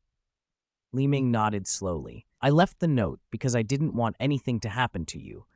I know a little about the people around you, people like Miss Kringle." The name hit Edward like lightning. Suddenly, the timing, the tracker on his car, everything made sense. Li Ming had been watching him and had even placed a tracker on his vehicle to follow him. Edward felt something inside him shift, fear and a spark of grim relief that no one had yet seen the trunk. "You have exceptional talent," Li Ming continued, "but without guidance, you'll become another Jerome, wild, destructive, and dead. If you're guided properly, my deputy Oswald can be your model." Li Ming spoke Oswald's name with the same matter-of-fact tone he used for everything else, and Edward understood immediately. Oswald Cobblepot, the penguin, had been small and bullied once, like Edward. He'd survived. He'd risen. Compared with Jerome's chaotic notoriety, Penguin had power, position, and a future. "Last year, Oswald was just like you. Ignored, weak, easy to dismiss," Li Ming said. "When he crossed fish and nearly died, I saved him. He worked for me, he proved himself, and now he's one of the most important men in Gotham." The temptation in Li Ming's voice landed where Edward was most vulnerable. He had admired Oswald for years, a small man who had become someone important. Li Ming was the first to see Edward's mind for what it could be, and that recognition felt intoxicating. "What do you want from me?" Edward asked, trying to keep his voice steady. "I want you to use your mind to its fullest," Li Ming replied. "I'll give you a stage. How far you go is up to you. It would be a waste for someone of your intelligence to hide in the shadows. Stand up front and let your brilliance become an example for Gotham." "And Oswald?" Edward found himself asking. Li Ming smiled. "I'll have Oswald work with you. He can help you reach your potential." Edward's two selves reacted differently. The frightened clerk found a reason to believe. The Riddler thrilled at the promise of a platform. He couldn't see a way to refuse. "So what is the stage?" Edward said, trying to sound casual. Li Ming's smile widened. "Chief of Staff, the mayor you'll be serving is Oswald." Nigma stood frozen for a moment, his mind scrambling to piece together the tangled clues. The new mayor was Galavan. The police station had been attacked. A candidate was murdered. The Gotham gang had been targeted. And somehow, Li Ming wanted the gang's second-in-command to become mayor. Was Galavan the problem? He turned to Li Ming for an answer, but Li Ming only smiled and handed him a hotel business card. "Tonight at 8, Oswald and I will be waiting for you there." Then Li Ming walked away without another word, not wanting to keep Nigma from the funeral he had to attend. Nigma watched him go and felt something shift inside. A version of himself without glasses slid into his mind, his other self, the one he normally fought so hard to keep down. "Unbelievable, but," Nigma began, only to be cut off by that other voice. "Exciting," it finished. "Yes," Nigma said aloud. "A chief of staff with a mayor who's also a gang boss. This is the sort of challenge I live for." "Exactly. All of Gotham is our stage." "Cooperation?" Nigma asked. For once, he didn't hesitate. He reached out as if shaking hands with his alternate self. "Cooperation," he said. The other Nigma smiled. Nigma closed his eyes, then opened them again. He took off his glasses. The name that fit him now could only be one, Riddler. He crouched by his suitcase and murmured a riddle to it. No one would answer, of course, then leaned in close and whispered, "Love." "I will always love you, Kringle," he added, voice soft with something like devotion and ambition. "But I need to make myself matter. I want Gotham to revere me. This is far too interesting to pass up." He still didn't know all the details. He couldn't see the whole picture yet, but he understood enough. The Gotham gang was playing a dangerous, large-scale game, and for a man like Edward Nigma, that meant opportunity. Li Ming wasn't wasting time with smoke and mirrors. He used sincerity. Real sincerity moves people. Fake sincerity doesn't. That was Galavan's failing. Earlier that afternoon, Galavan had invited Bruce to his home and put his plan on the table gently, almost tenderly. "Bruce," he said, "you know there are people in Wayne Enterprises doing illegal things, don't you?" Bruce had nodded. "I know. I'll deal with it." "No," Galavan had smiled. "I don't think you can fix it on your own. Wayne Enterprises is billions of dollars in value and has a board willing to do anything to protect itself. I'm not underestimating you, but this is a different level."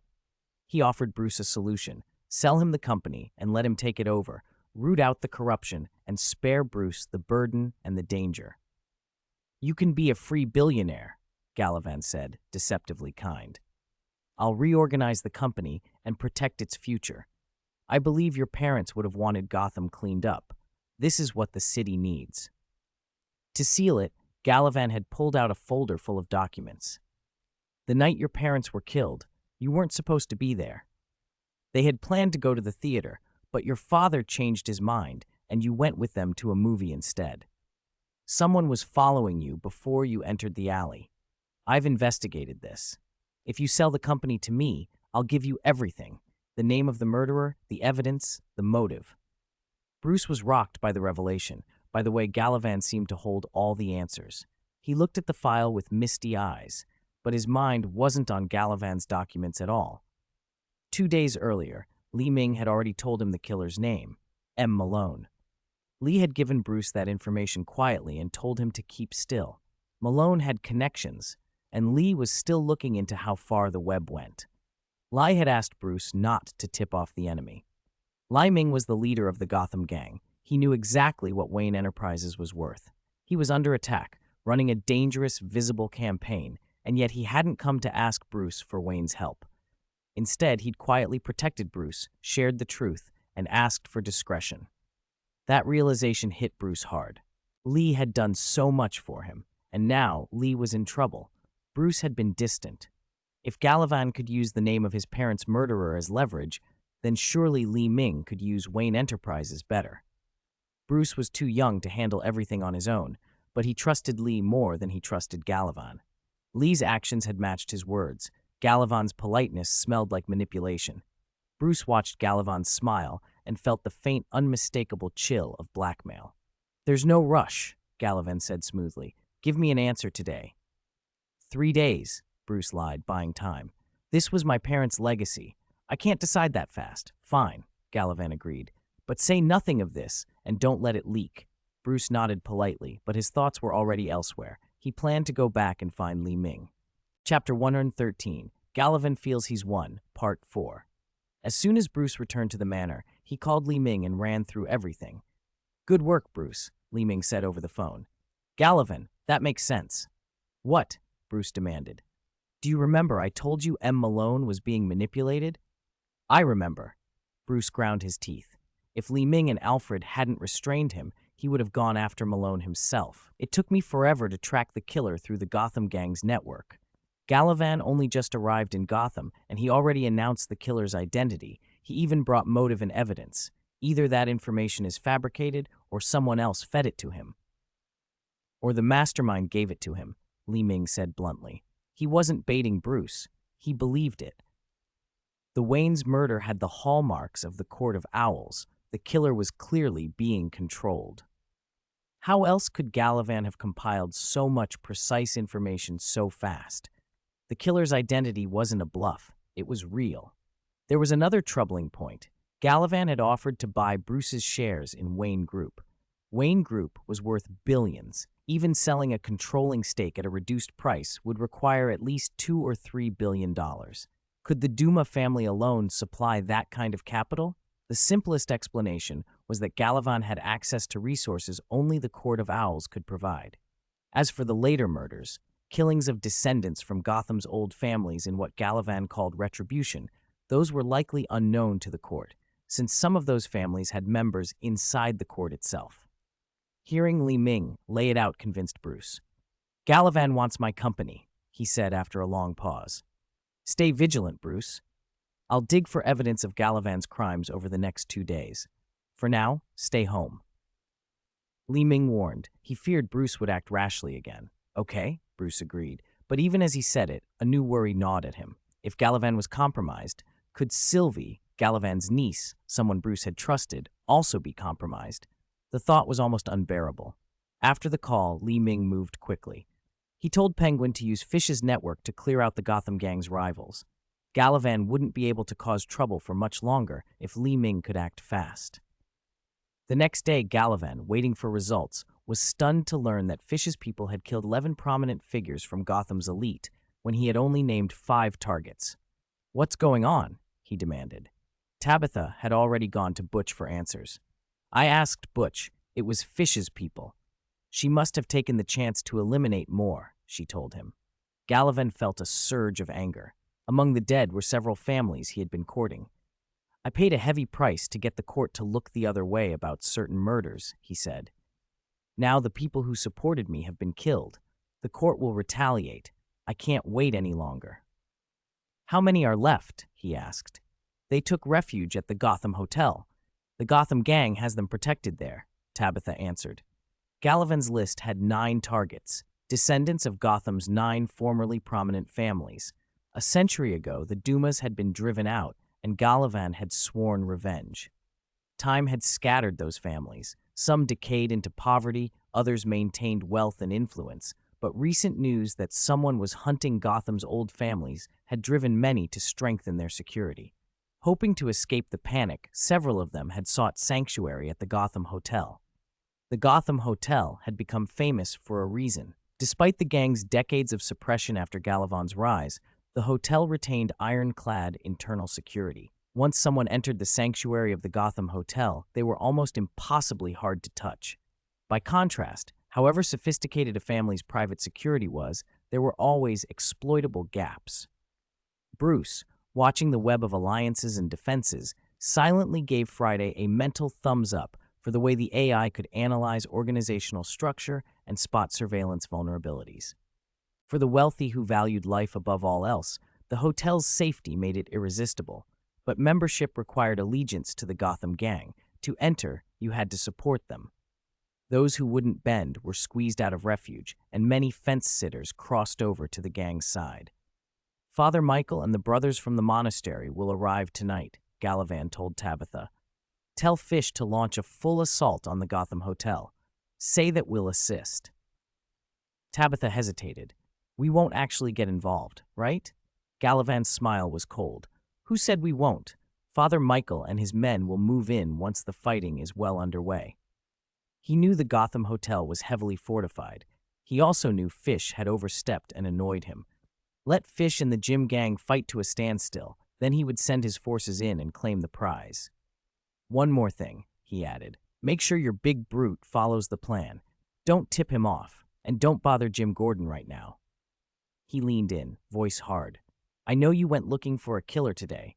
I told our men to stand down. Tabitha's control slipped. You can't. Is this about Barbara? Gallivan scoffed. She hurt herself because of him. She was sent to Arkham. 2 days earlier, Gallivan had tried to use Barbara to bait Gordon, but the plan collapsed when reinforcements arrived too quickly. Barbara fell from a building and ended up in Arkham. Li Ming's intelligence had helped summon those police units. Tabitha and Barbara were lovers. That was why Tabitha wanted vengeance so badly. If you jeopardize everything we've built, Gallivan went on, voice flat, if you risk this plan again, I will slit your throat myself. He wrapped menace around the threat so tightly there was no mistaking it for bravado. Tabitha, furious and heartbroken, forced herself to nod. She had little choice. Chapter 114, Unshakable, 5th Update. Night came quickly, and Gallivan had once again invited Bruce out. Fish's people were already on the move, and the Duma family monastery's operatives were ready as well. Tonight he planned to deal with Wayne, the 9 great families, the Gotham gang, and Fish, all at once. He took a dark pleasure in pulling the strings from the shadows. Zoom out a bit. Yes, like that. The camera was practically in Gallivan's face just now. Li Ming voice-controlled Friday to adjust the surveillance angle. With a major confrontation looming, he was intensely focused on every opponent's movement. Friday, after Bruce arrives, if Gallivan tries to abduct him by force, remind me, he added. Yes, sir. Gallivan was dangerous, capable of defeating Gordon one-on-one. Li Ming worried Alfred might not be able to stop him. How long until Fish's people arrive? About 10 minutes, sir. Good. After I give the signal, tell Gordon the location of the monastery monks so he can apprehend them. Yes, sir. Just as Gallivan suspected, Li Ming intended to settle the gang problem and finish with Gallivan tonight. He smoothed his appearance, shouldered the Gotham scepter, and walked into the lobby of the Gotham Hotel, where many of the city's important families had gathered. When he wasn't casting his influence, he favored the scepter as a show of status. Nearly everyone who could get into the Gotham Hotel backed the Gotham gang, so Li Ming's manner was obliging. Ladies and gentlemen, I've just received word that Fish and all her people are heading toward the Gotham Hotel. The announcement sent a ripple through the crowd. What do we do? Where can we hide? Let's get out of Gotham. Panic flared. These gangs are out of control, someone spat, but another reminded them they were already within gang territory. Confusion spread. Didn't Mayor Gallivan say he would crack down on crime? Why is there no response? Li Ming poured fuel on the fire. The Gotham gang has received word that Fish's backer is none other than our new mayor, Gallivan. The assassinations of our families were carried out by Fish under his orders. That lit a fuse among the elites.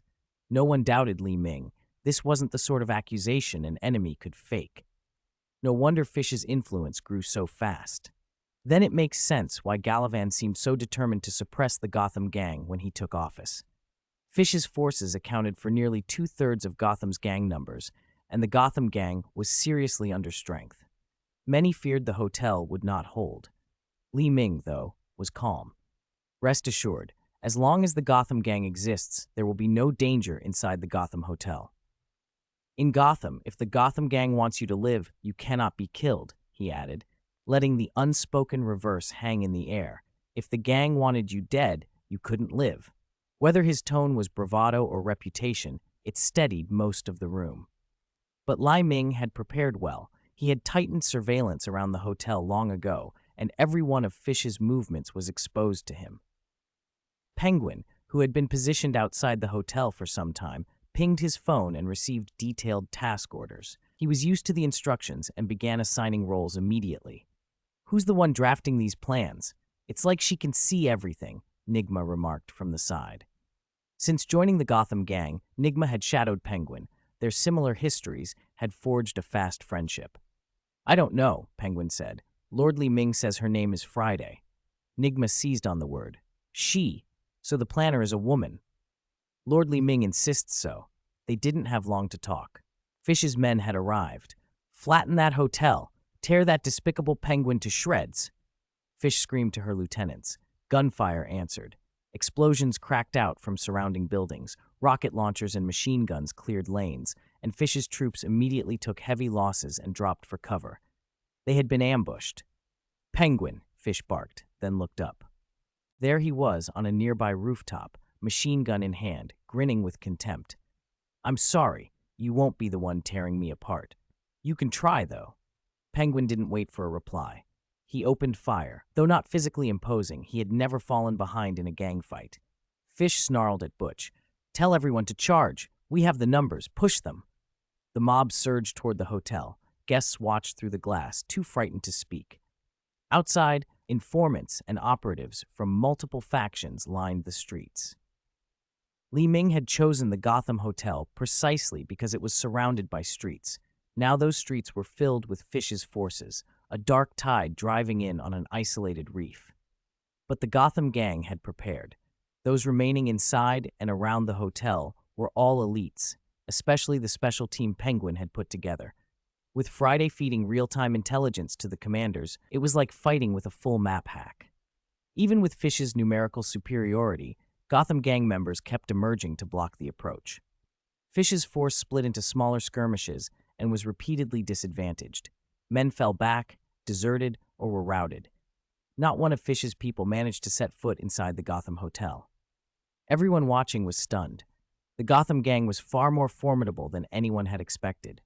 Even skeptics felt a new respect. Those who had been especially hostile had already been neutralized before this fight. The only remaining opponents were the quiet, low-profile families aligned with the Court of Owls, and even they were shaken by what they'd seen. Despite numerous enemies and official pressure, the Gotham gang's position had proved unshakable. Li Ming watched, satisfied. After this battle, the Gotham Hotel's status was secured. It would become one of Gotham's major landmarks. Across town, Gallivan was not in good spirits. There will be 5 more updates during the day. Please subscribe. Haha. Chapter 115, Gotham Gang Regains Dominance, 6th update. The documents are all in order. Under Gallivan's mildly impatient stare, Bruce finally set the last page down and nodded that there were no further issues. Sign here and these assets will be yours, Gallivan said, impatience clear in his voice. He was close to losing his temper. Bruce had actually read every word. Bruce picked up the pen and moved it toward the signature line, but he hesitated. The smile on Gallivan's face slowly froze. I've changed my mind. Bruce slammed the pen down. I will not sell Wayne Enterprises. No price. Alfred, who had been taut with tension, let out a relieved breath and allowed himself a small smile. Only Bruce knew he had never intended to sell. He had come that night to stall Gallivan, buy time for Li Ming to deal with Fish and for Gordon to move in on the monastery's crew. Then, Mr. Gallivan, we'll take our leave, Alfred said, eager to leave Gallivan's unpredictable presence behind.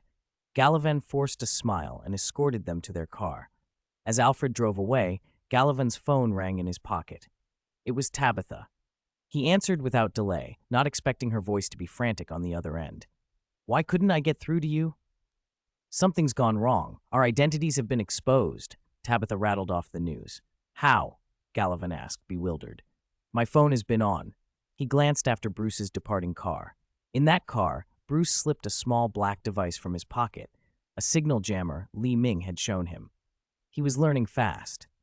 Gallivan barely had time to make the connection before Tabitha continued, her voice sharpening into a stream of bad reports. Words out that you're the mastermind behind Fish, that you ordered her to kill. Fish's people are no match for the Gotham gang. They're being rounded up. Someone leaked Father Michael and the monk's whereabouts. When they moved, Gordon swooped in and arrested them. Everything Gallivan had planned unraveled in a single night. Only Fish and Butch had known Gallivan's secret. Butch wouldn't betray both Fish and Gallivan, so the obvious suspect was Fish herself. She must have tipped them off to draw attention and cover her escape. Do they have proof? He demanded, forcing his voice steady. Tabitha sounded calmer now. They only have the information. They've arrested Father Michael and his group, but not with concrete evidence. Then it's not hopeless, Gallivan lied to himself. As long as there's no evidence, they can't convict us. We just need to silence anyone who knows. Where is Fish? He asked. I'm watching her. Shall I take her out? Tabitha asked. Yes, kill Fish now. And Butch. Gallivan hesitated. Butch was his man now. Losing him would be a waste. Can you control Butch? If not, kill him too. I can control him, Tabitha said quickly. She had grown attached to Butch, but she could obey orders. Understood. I'll take care of Fish, then bring Butch in. Tabitha adjusted her sniper scope on Fish. Nearby, Butch was pleading earnestly. Fish, we've lost. Gallivan has lost. Why don't we surrender? We don't have a beef with Li Ming. We could join the Gotham gang, like when Falcone ran things. Fish shook her head, defiantly. And be third or fourth or fifth? I will never be beneath anyone again. But life matters more than pride, Butch tried to reason, on the verge of revealing himself as Li Ming's mole. A single shot cut him off. Fish folded like a puppet with cut strings. Butch sprinted over and found her drenched in blood. He tried to staunch the wounds, but it was too late. No, Fish, he cried, helpless as her life slipped away. Guilt crashed over him. His long secrecy felt responsible for this.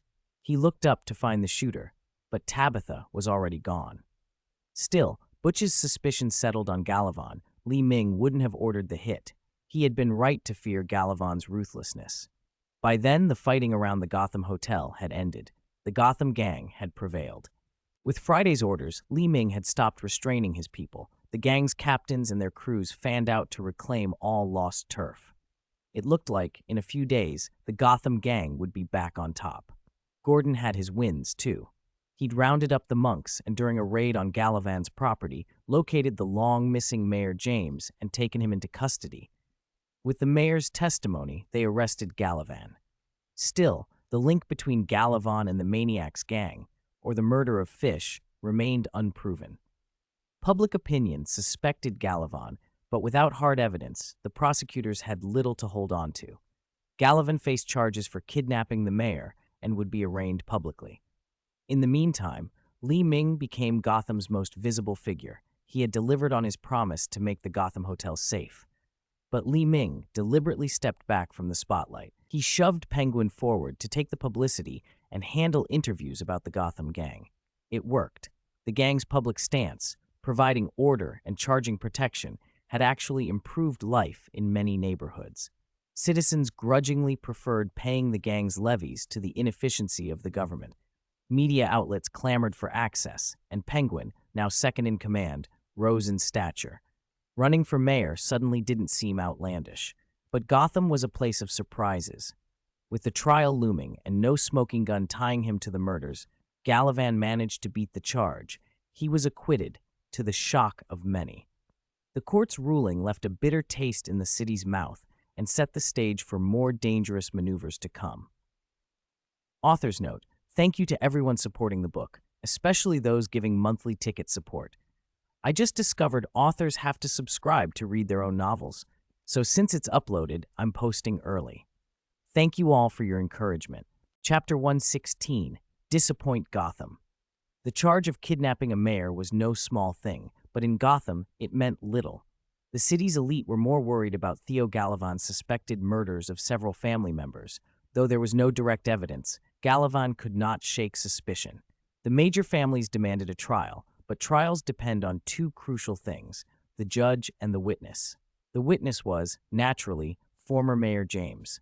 To everyone's surprise, James openly recanted in court. He claimed he had been kidnapped by Fish Mooney and that Galavan had nothing to do with it. Chief Justice Fouye, presiding over the trial, immediately declared Galavan innocent and released him, dropping all charges, despite the lingering accusations. The decision sent ripples through Gotham. No matter how loudly the families protested, the fact remained: Theo Galavan was free.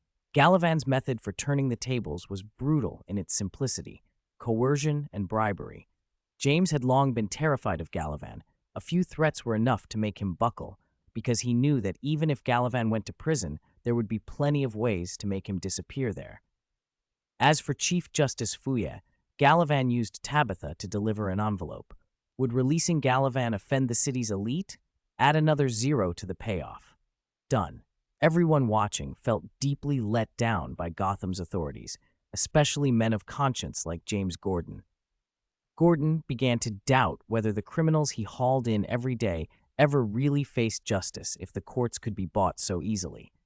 The elite and the public, uncharacteristically, found themselves on the same side, outraged and distrustful. If the people who could turn the system with a bribe could be turned, what use was the authority that was supposed to protect their interests? Ming watched all of this unfold through the surveillance network he had spread across Gotham. It was exactly what he wanted. The more completely Gotham, from top to bottom, lost faith in its institutions, the easier it would be for the Gotham gang to put forward a new candidate for mayor. He had no intention of letting Galavan go unpunished, however. Using Friday to pinpoint Butch and Tabitha's location, and seeing no one else nearby, he opened a portal. Tabitha had been visiting Butch frequently. After Fish's death, her crew had splintered, most of the members swallowed by the Gotham gang, while a small handful who remained loyal or were rejected stuck with Butch as their leader. Tabitha was relaying Galavan's next plan when a circle of sparks tore open in the air and their greatest enemy stepped through. "What the hell?" Tabitha swore, lunging for her gun and firing straight at Ming. He reacted without panic. He extended a hand and a shield of source power sprang up, throwing the bullets aside. The slugs pinged off the shimmering barrier and clattered harmlessly to the concrete. "Butch, is this how you greet me?" Ming asked with a smile. Tabitha spun toward Butch in disbelief. He gave her a curt nod. "You came too suddenly, Mr. Ming," he said. "You're Ming's man?" Tabitha stammered, her world tilting. Her man had been working with the enemy, and the enemy could use magic. Tabitha had to force herself to gather her thoughts. She was an assassin. She had to be resilient and read the room. If there was a mole on the other side and the other side could wield magic, Galavan's chances were slim. She wasn't willing to die for him. People like them didn't cling to family ties when survival was at stake. "Tabitha's here too, so it seems the relationship's still good," Ming said. He turned to Butch. "Do you know how Fish died?" Butch nodded. "I had no choice. It was on Galavan's orders." Tabitha's mouth went dry. If Butch had killed Fish at Galavan's bidding, and he was a mole for Ming, then Galavan had been betrayed from within. Ming liked dealing with people who were smart enough to understand their fate. "So you know you don't have a choice anymore," he said. "I know," Butch answered. Ming asked directly, "What's Galavan's plan?" "Capture Bruce Wayne, complete the ritual, then leave Gotham," Butch said. "What ritual?" Tabitha asked, but neither Ming nor Butch elaborated. Butch wisely clamped his mouth shut. When? Li Ming asked. Tomorrow, Butch said. Li Ming checked the time. There was still a window. He began assigning tasks. Everything had to be ready. At that moment, Bruce Wayne and the blonde girl Sylvie were tied to chairs in an abandoned factory, being interrogated by a scarred, menacing thug. Bruce still tried to hold on to hope. He asked Sylvie if she knew what her uncle had done. She said no. He asked if her uncle had ever told her who the killer of the Waynes was. She said she didn't know. If she had known, she would have told him. That was a few hours earlier. On his way home, Bruce had been stopped by a car and forced inside. Sylvie had already been captured. Bruce had been taken to this remote place and thrown into a chair. One thug, the leader, was especially cruel. "I'm only giving you one chance. Talk, and we'll let you go," Bruce said. The thug answered with a punch. "You can only speak when I say so." The thug held a knife to their faces. "My boss heard the blonde girl's uncle was poking around the Wayne case, so he sent us to find out." "What does Theo Gallivan know?" the thug demanded. Neither Bruce nor Sylvie could give him anything he wanted. The thug smiled without pity. "Fine, I'll pick one of you to come with me into the small room. I'll cut off their fingers, one by one, until they talk." He toyed with them, an ugly version of Eeny, Meeny, Miny, Mo, and his finger landed on Bruce. He dragged Bruce into the small room. Later, he came out with his hands and clothes soaked in blood.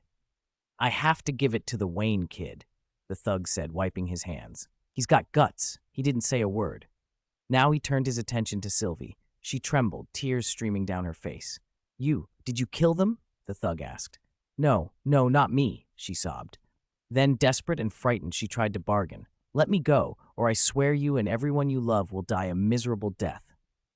The thug laughed, but he wasn't slow. He grabbed her finger and raised the knife.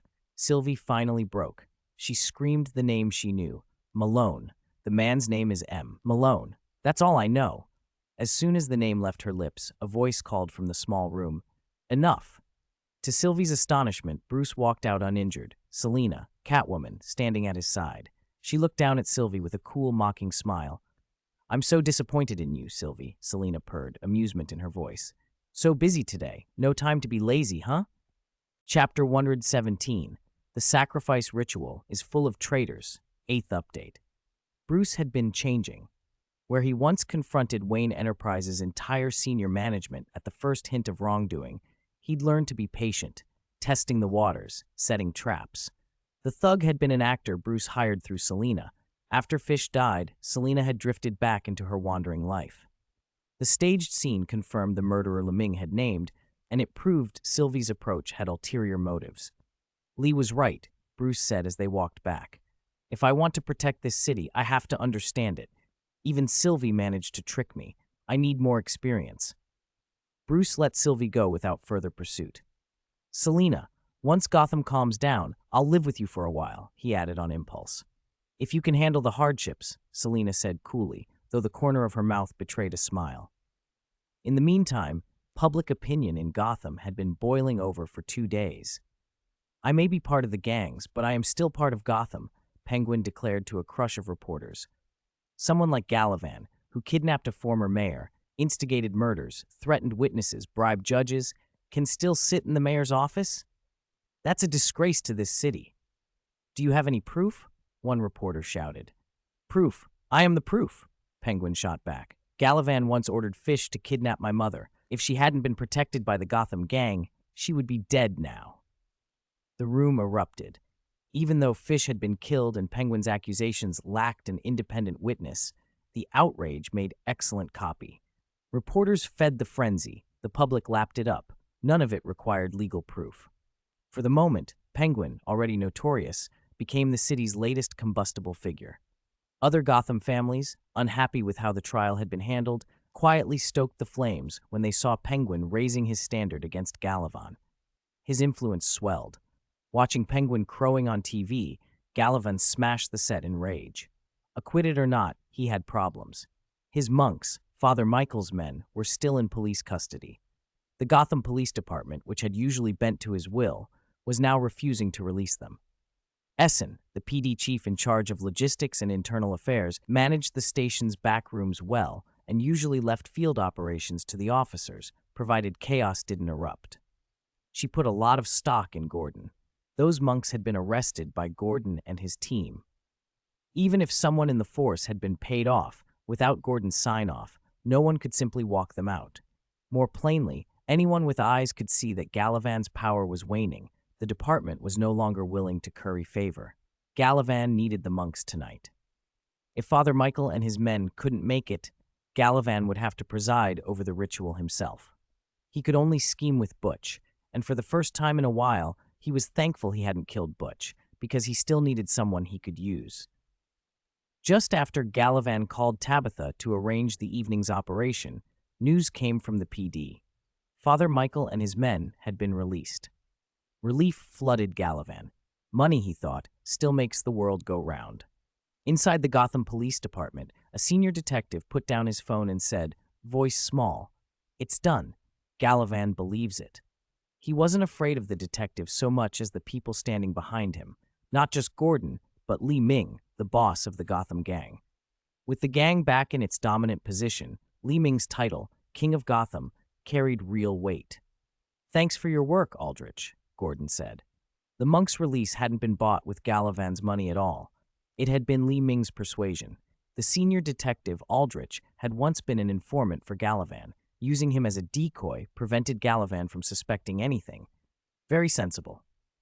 "I'll hand the money over to the police department as soon as I get it," Aldrich offered. "No need," Gordon said.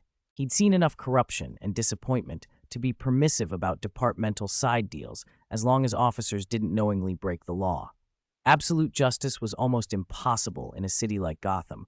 Even limited justice was rare. Once the truly corrupt were purged, Gordon could tolerate some gray income. "Are they really going to commit the crime tonight?" Gordon asked. "That's the plan," Li Ming replied. Galavan used the man who killed Bruce's parents as bait to draw Bruce out. The ritual will be held at their altar tonight. "Bruce has guts," Gordon muttered, but he was worried. "It's too dangerous to use that kid as bait." Li Ming smiled.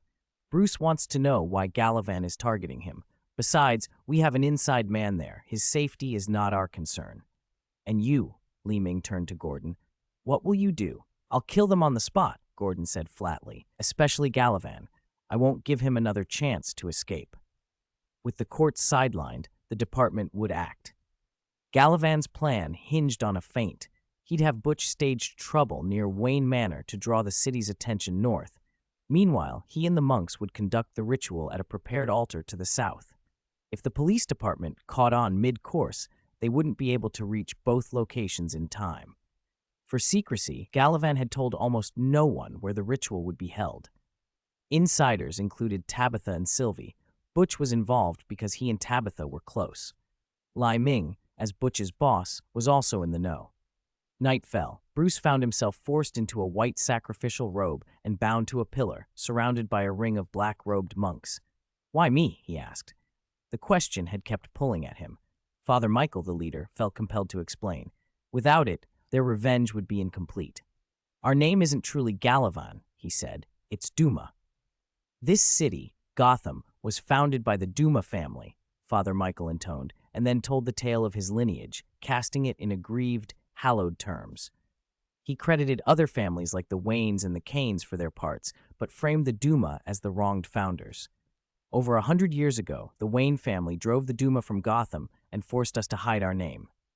Tonight," Father Michael cried, eyes bright with fanaticism, "with this knife, that symbol of Duma shame, I will kill Wayne and wash our family's disgrace away."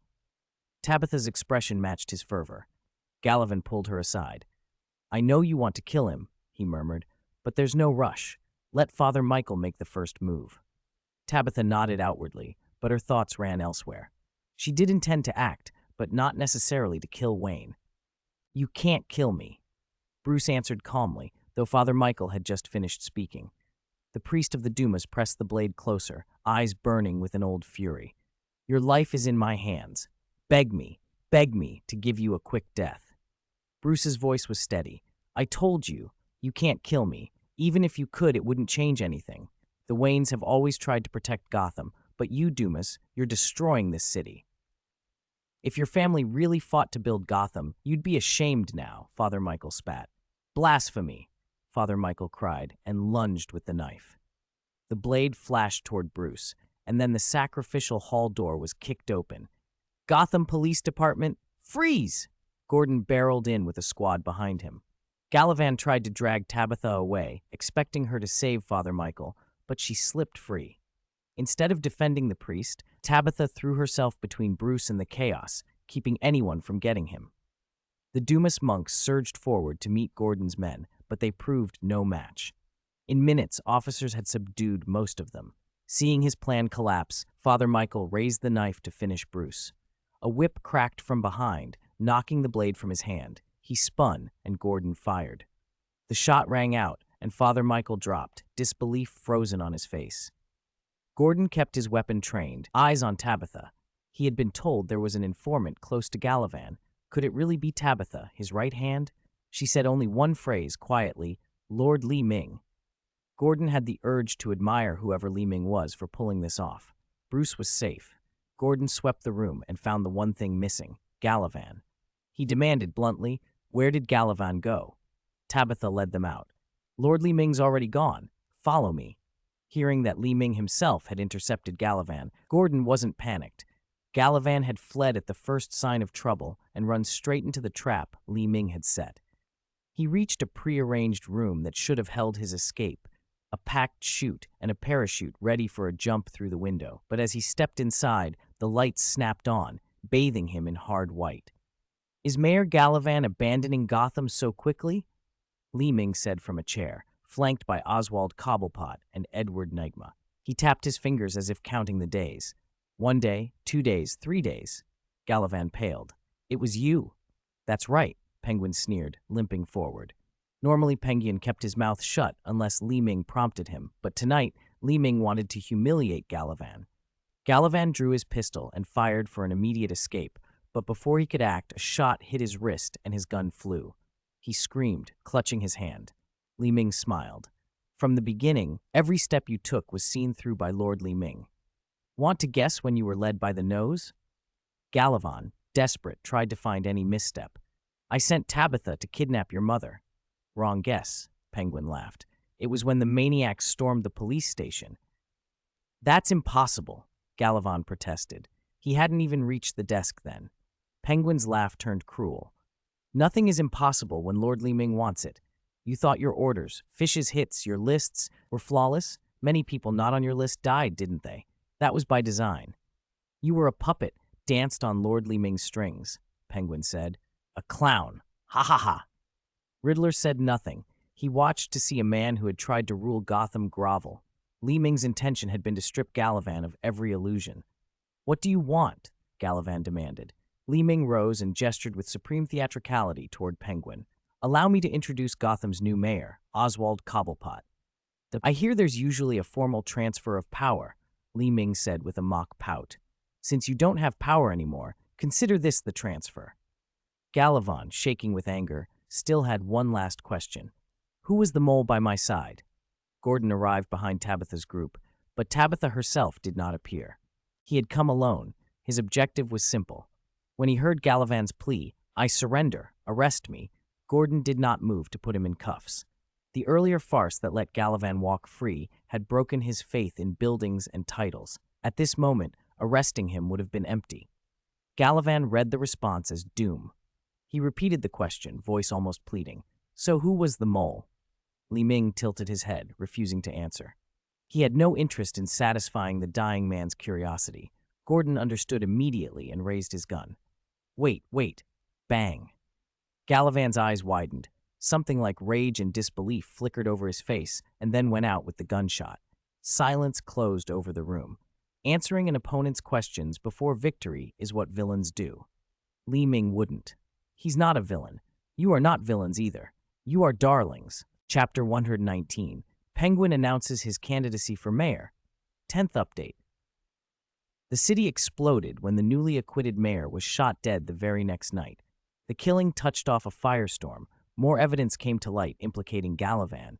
Not only his orders to Fish to carry out murders, but also extensive records of bribery and collusion with officials.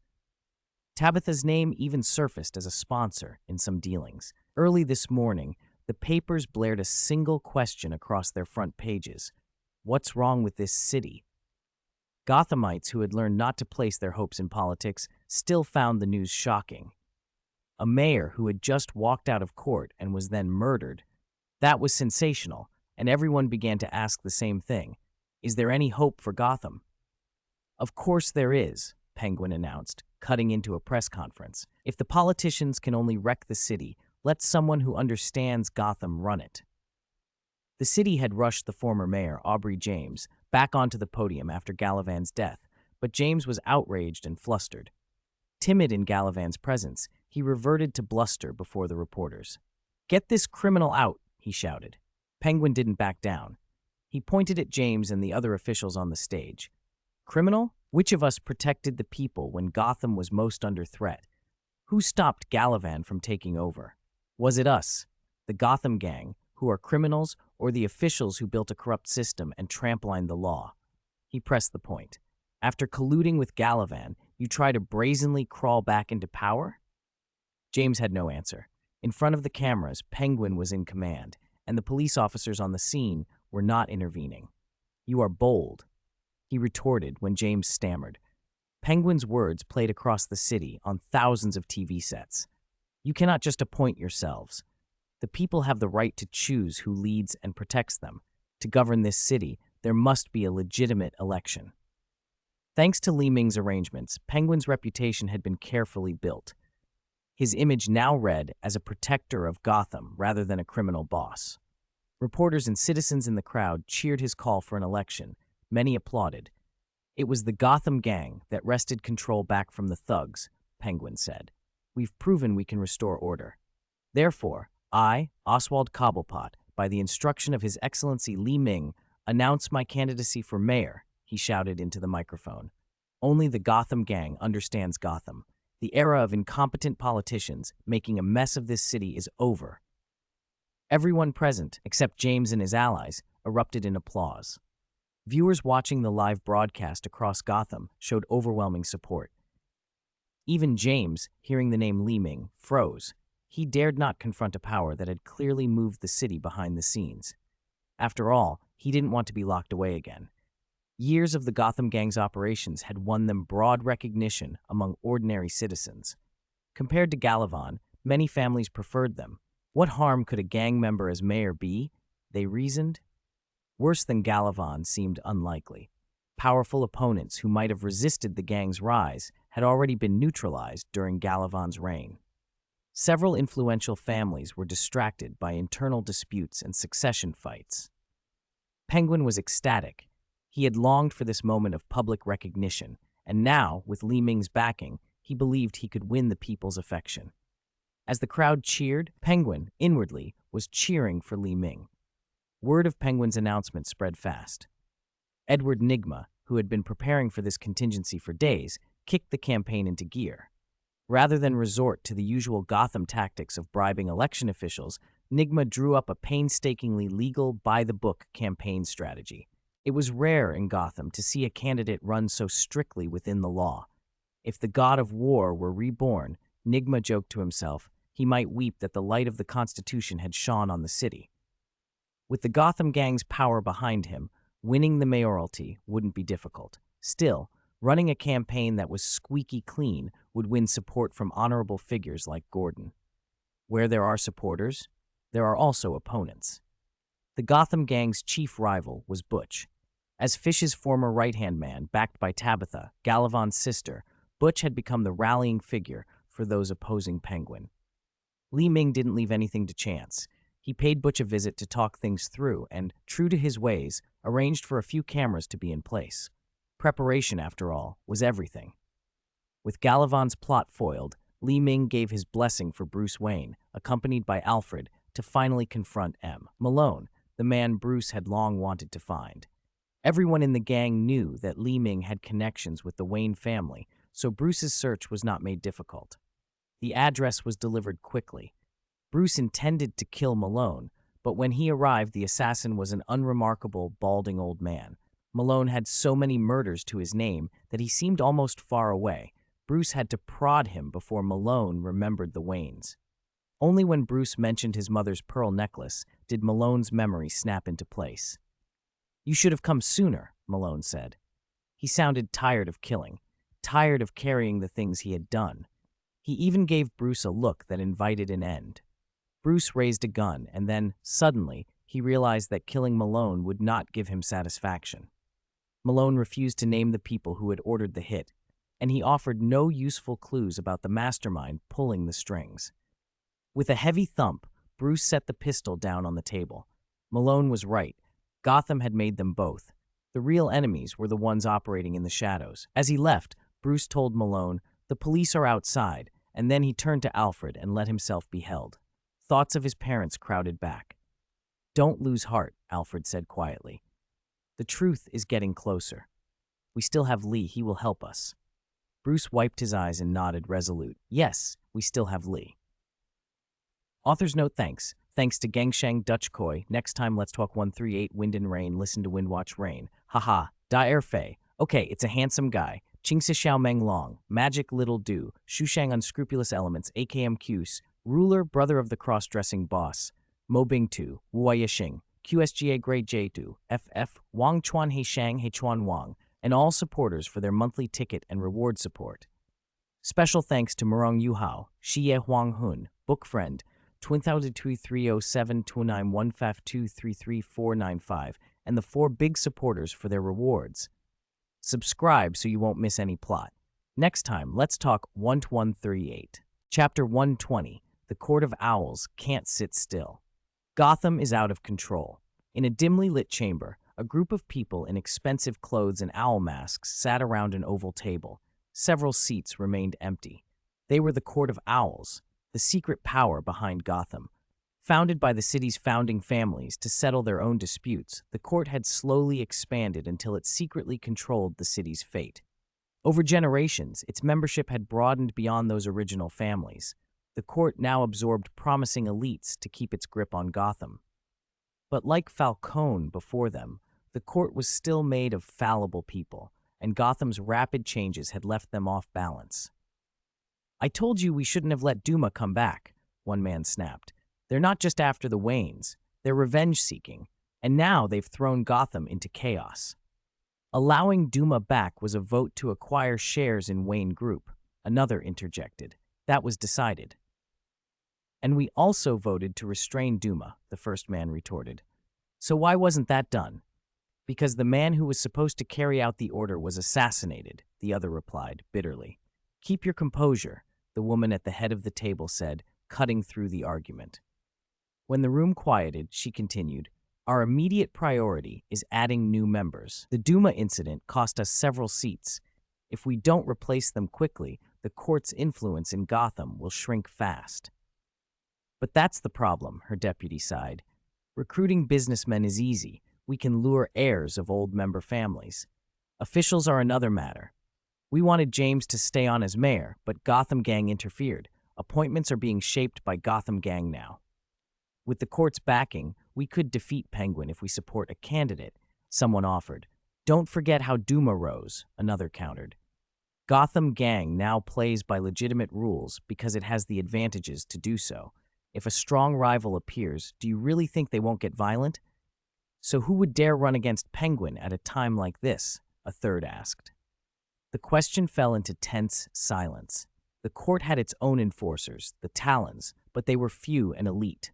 Using them to kill Penguin or to protect a candidate was possible, but a direct operation risked exposing the court's existence. The group's unspoken calculus was grim. "You go? I'm not going. You send your people? No one wants to be a dead man."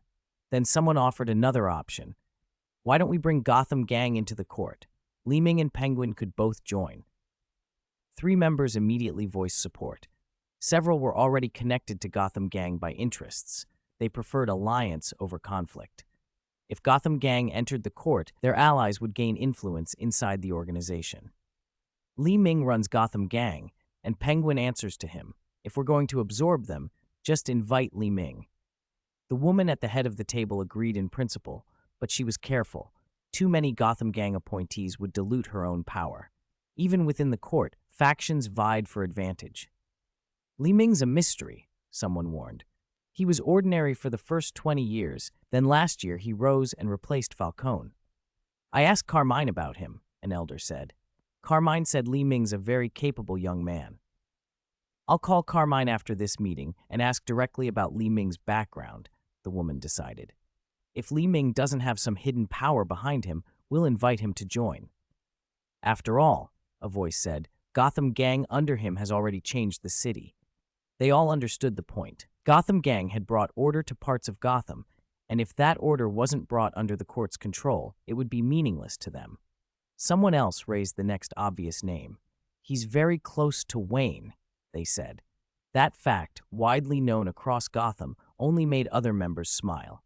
Perfect. If he's willing, Wayne Group will be ours. Candidates, other ideas? The chairwoman asked.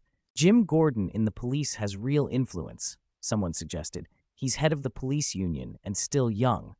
Murmurs ran around the table. Remember why Gordon's father died. Jim is a lot like his father. I think Frank Gordon could handle this, the elder offered. Bring Frank back to Gotham. Frank's been working for the court overseas for nearly 20 years, the elder added. He's proved his loyalty. That reasoning satisfied many, who would turn on the court after 2 decades of service. But uncertainty about Jim Gordon remained. Jim must be tested, someone insisted. Seconded. The motion passed unanimously. Then the meeting moved to Wayne. Their attempt to use Galavan to engineer control of Wayne Group had failed, but the court could not abandon such a prize. Many within Wayne Group colluded with the court, but Bruce Wayne still held most of the shares. With the Wayne family weakened, the court wanted to seize the opportunity. Are Hugo's test subjects ready? The woman asked. They're still being debugged, came the reply. Tell him to accelerate. Li Ming and Bruce Wayne are close. We need that swap completed quickly, the chairwoman said. This was the court's daily work. In shadowed rooms, masked figures deciding the city's future, compiling strategies and contingencies, trading influence like currency. Not long after the meeting broke up, Li Ming's phone rang. On the other end was Carmine Falcone. The court came to me asking about you, Falcone said. What did you tell them, Carmine? Li Ming asked, unsurprised. The usual. It should have eased their concerns, Falcone replied with a faint smile. You've pushed them, kid. Gotham Gang, truly a masterpiece, far better than anything I did. Falcone had retired comfortably. His Gotham businesses were secure. He knew the court's nature. When someone ceased to be useful, they could become expendable. He still favored Li Ming, and Li Ming had treated him with enough respect. By the way, Falcone added, a little piece of advice. What is it? Li Ming asked. Don't let them use you, Falcone said quietly. They'll welcome you in with open arms if it keeps them in control. Just make sure it's your hand on the door.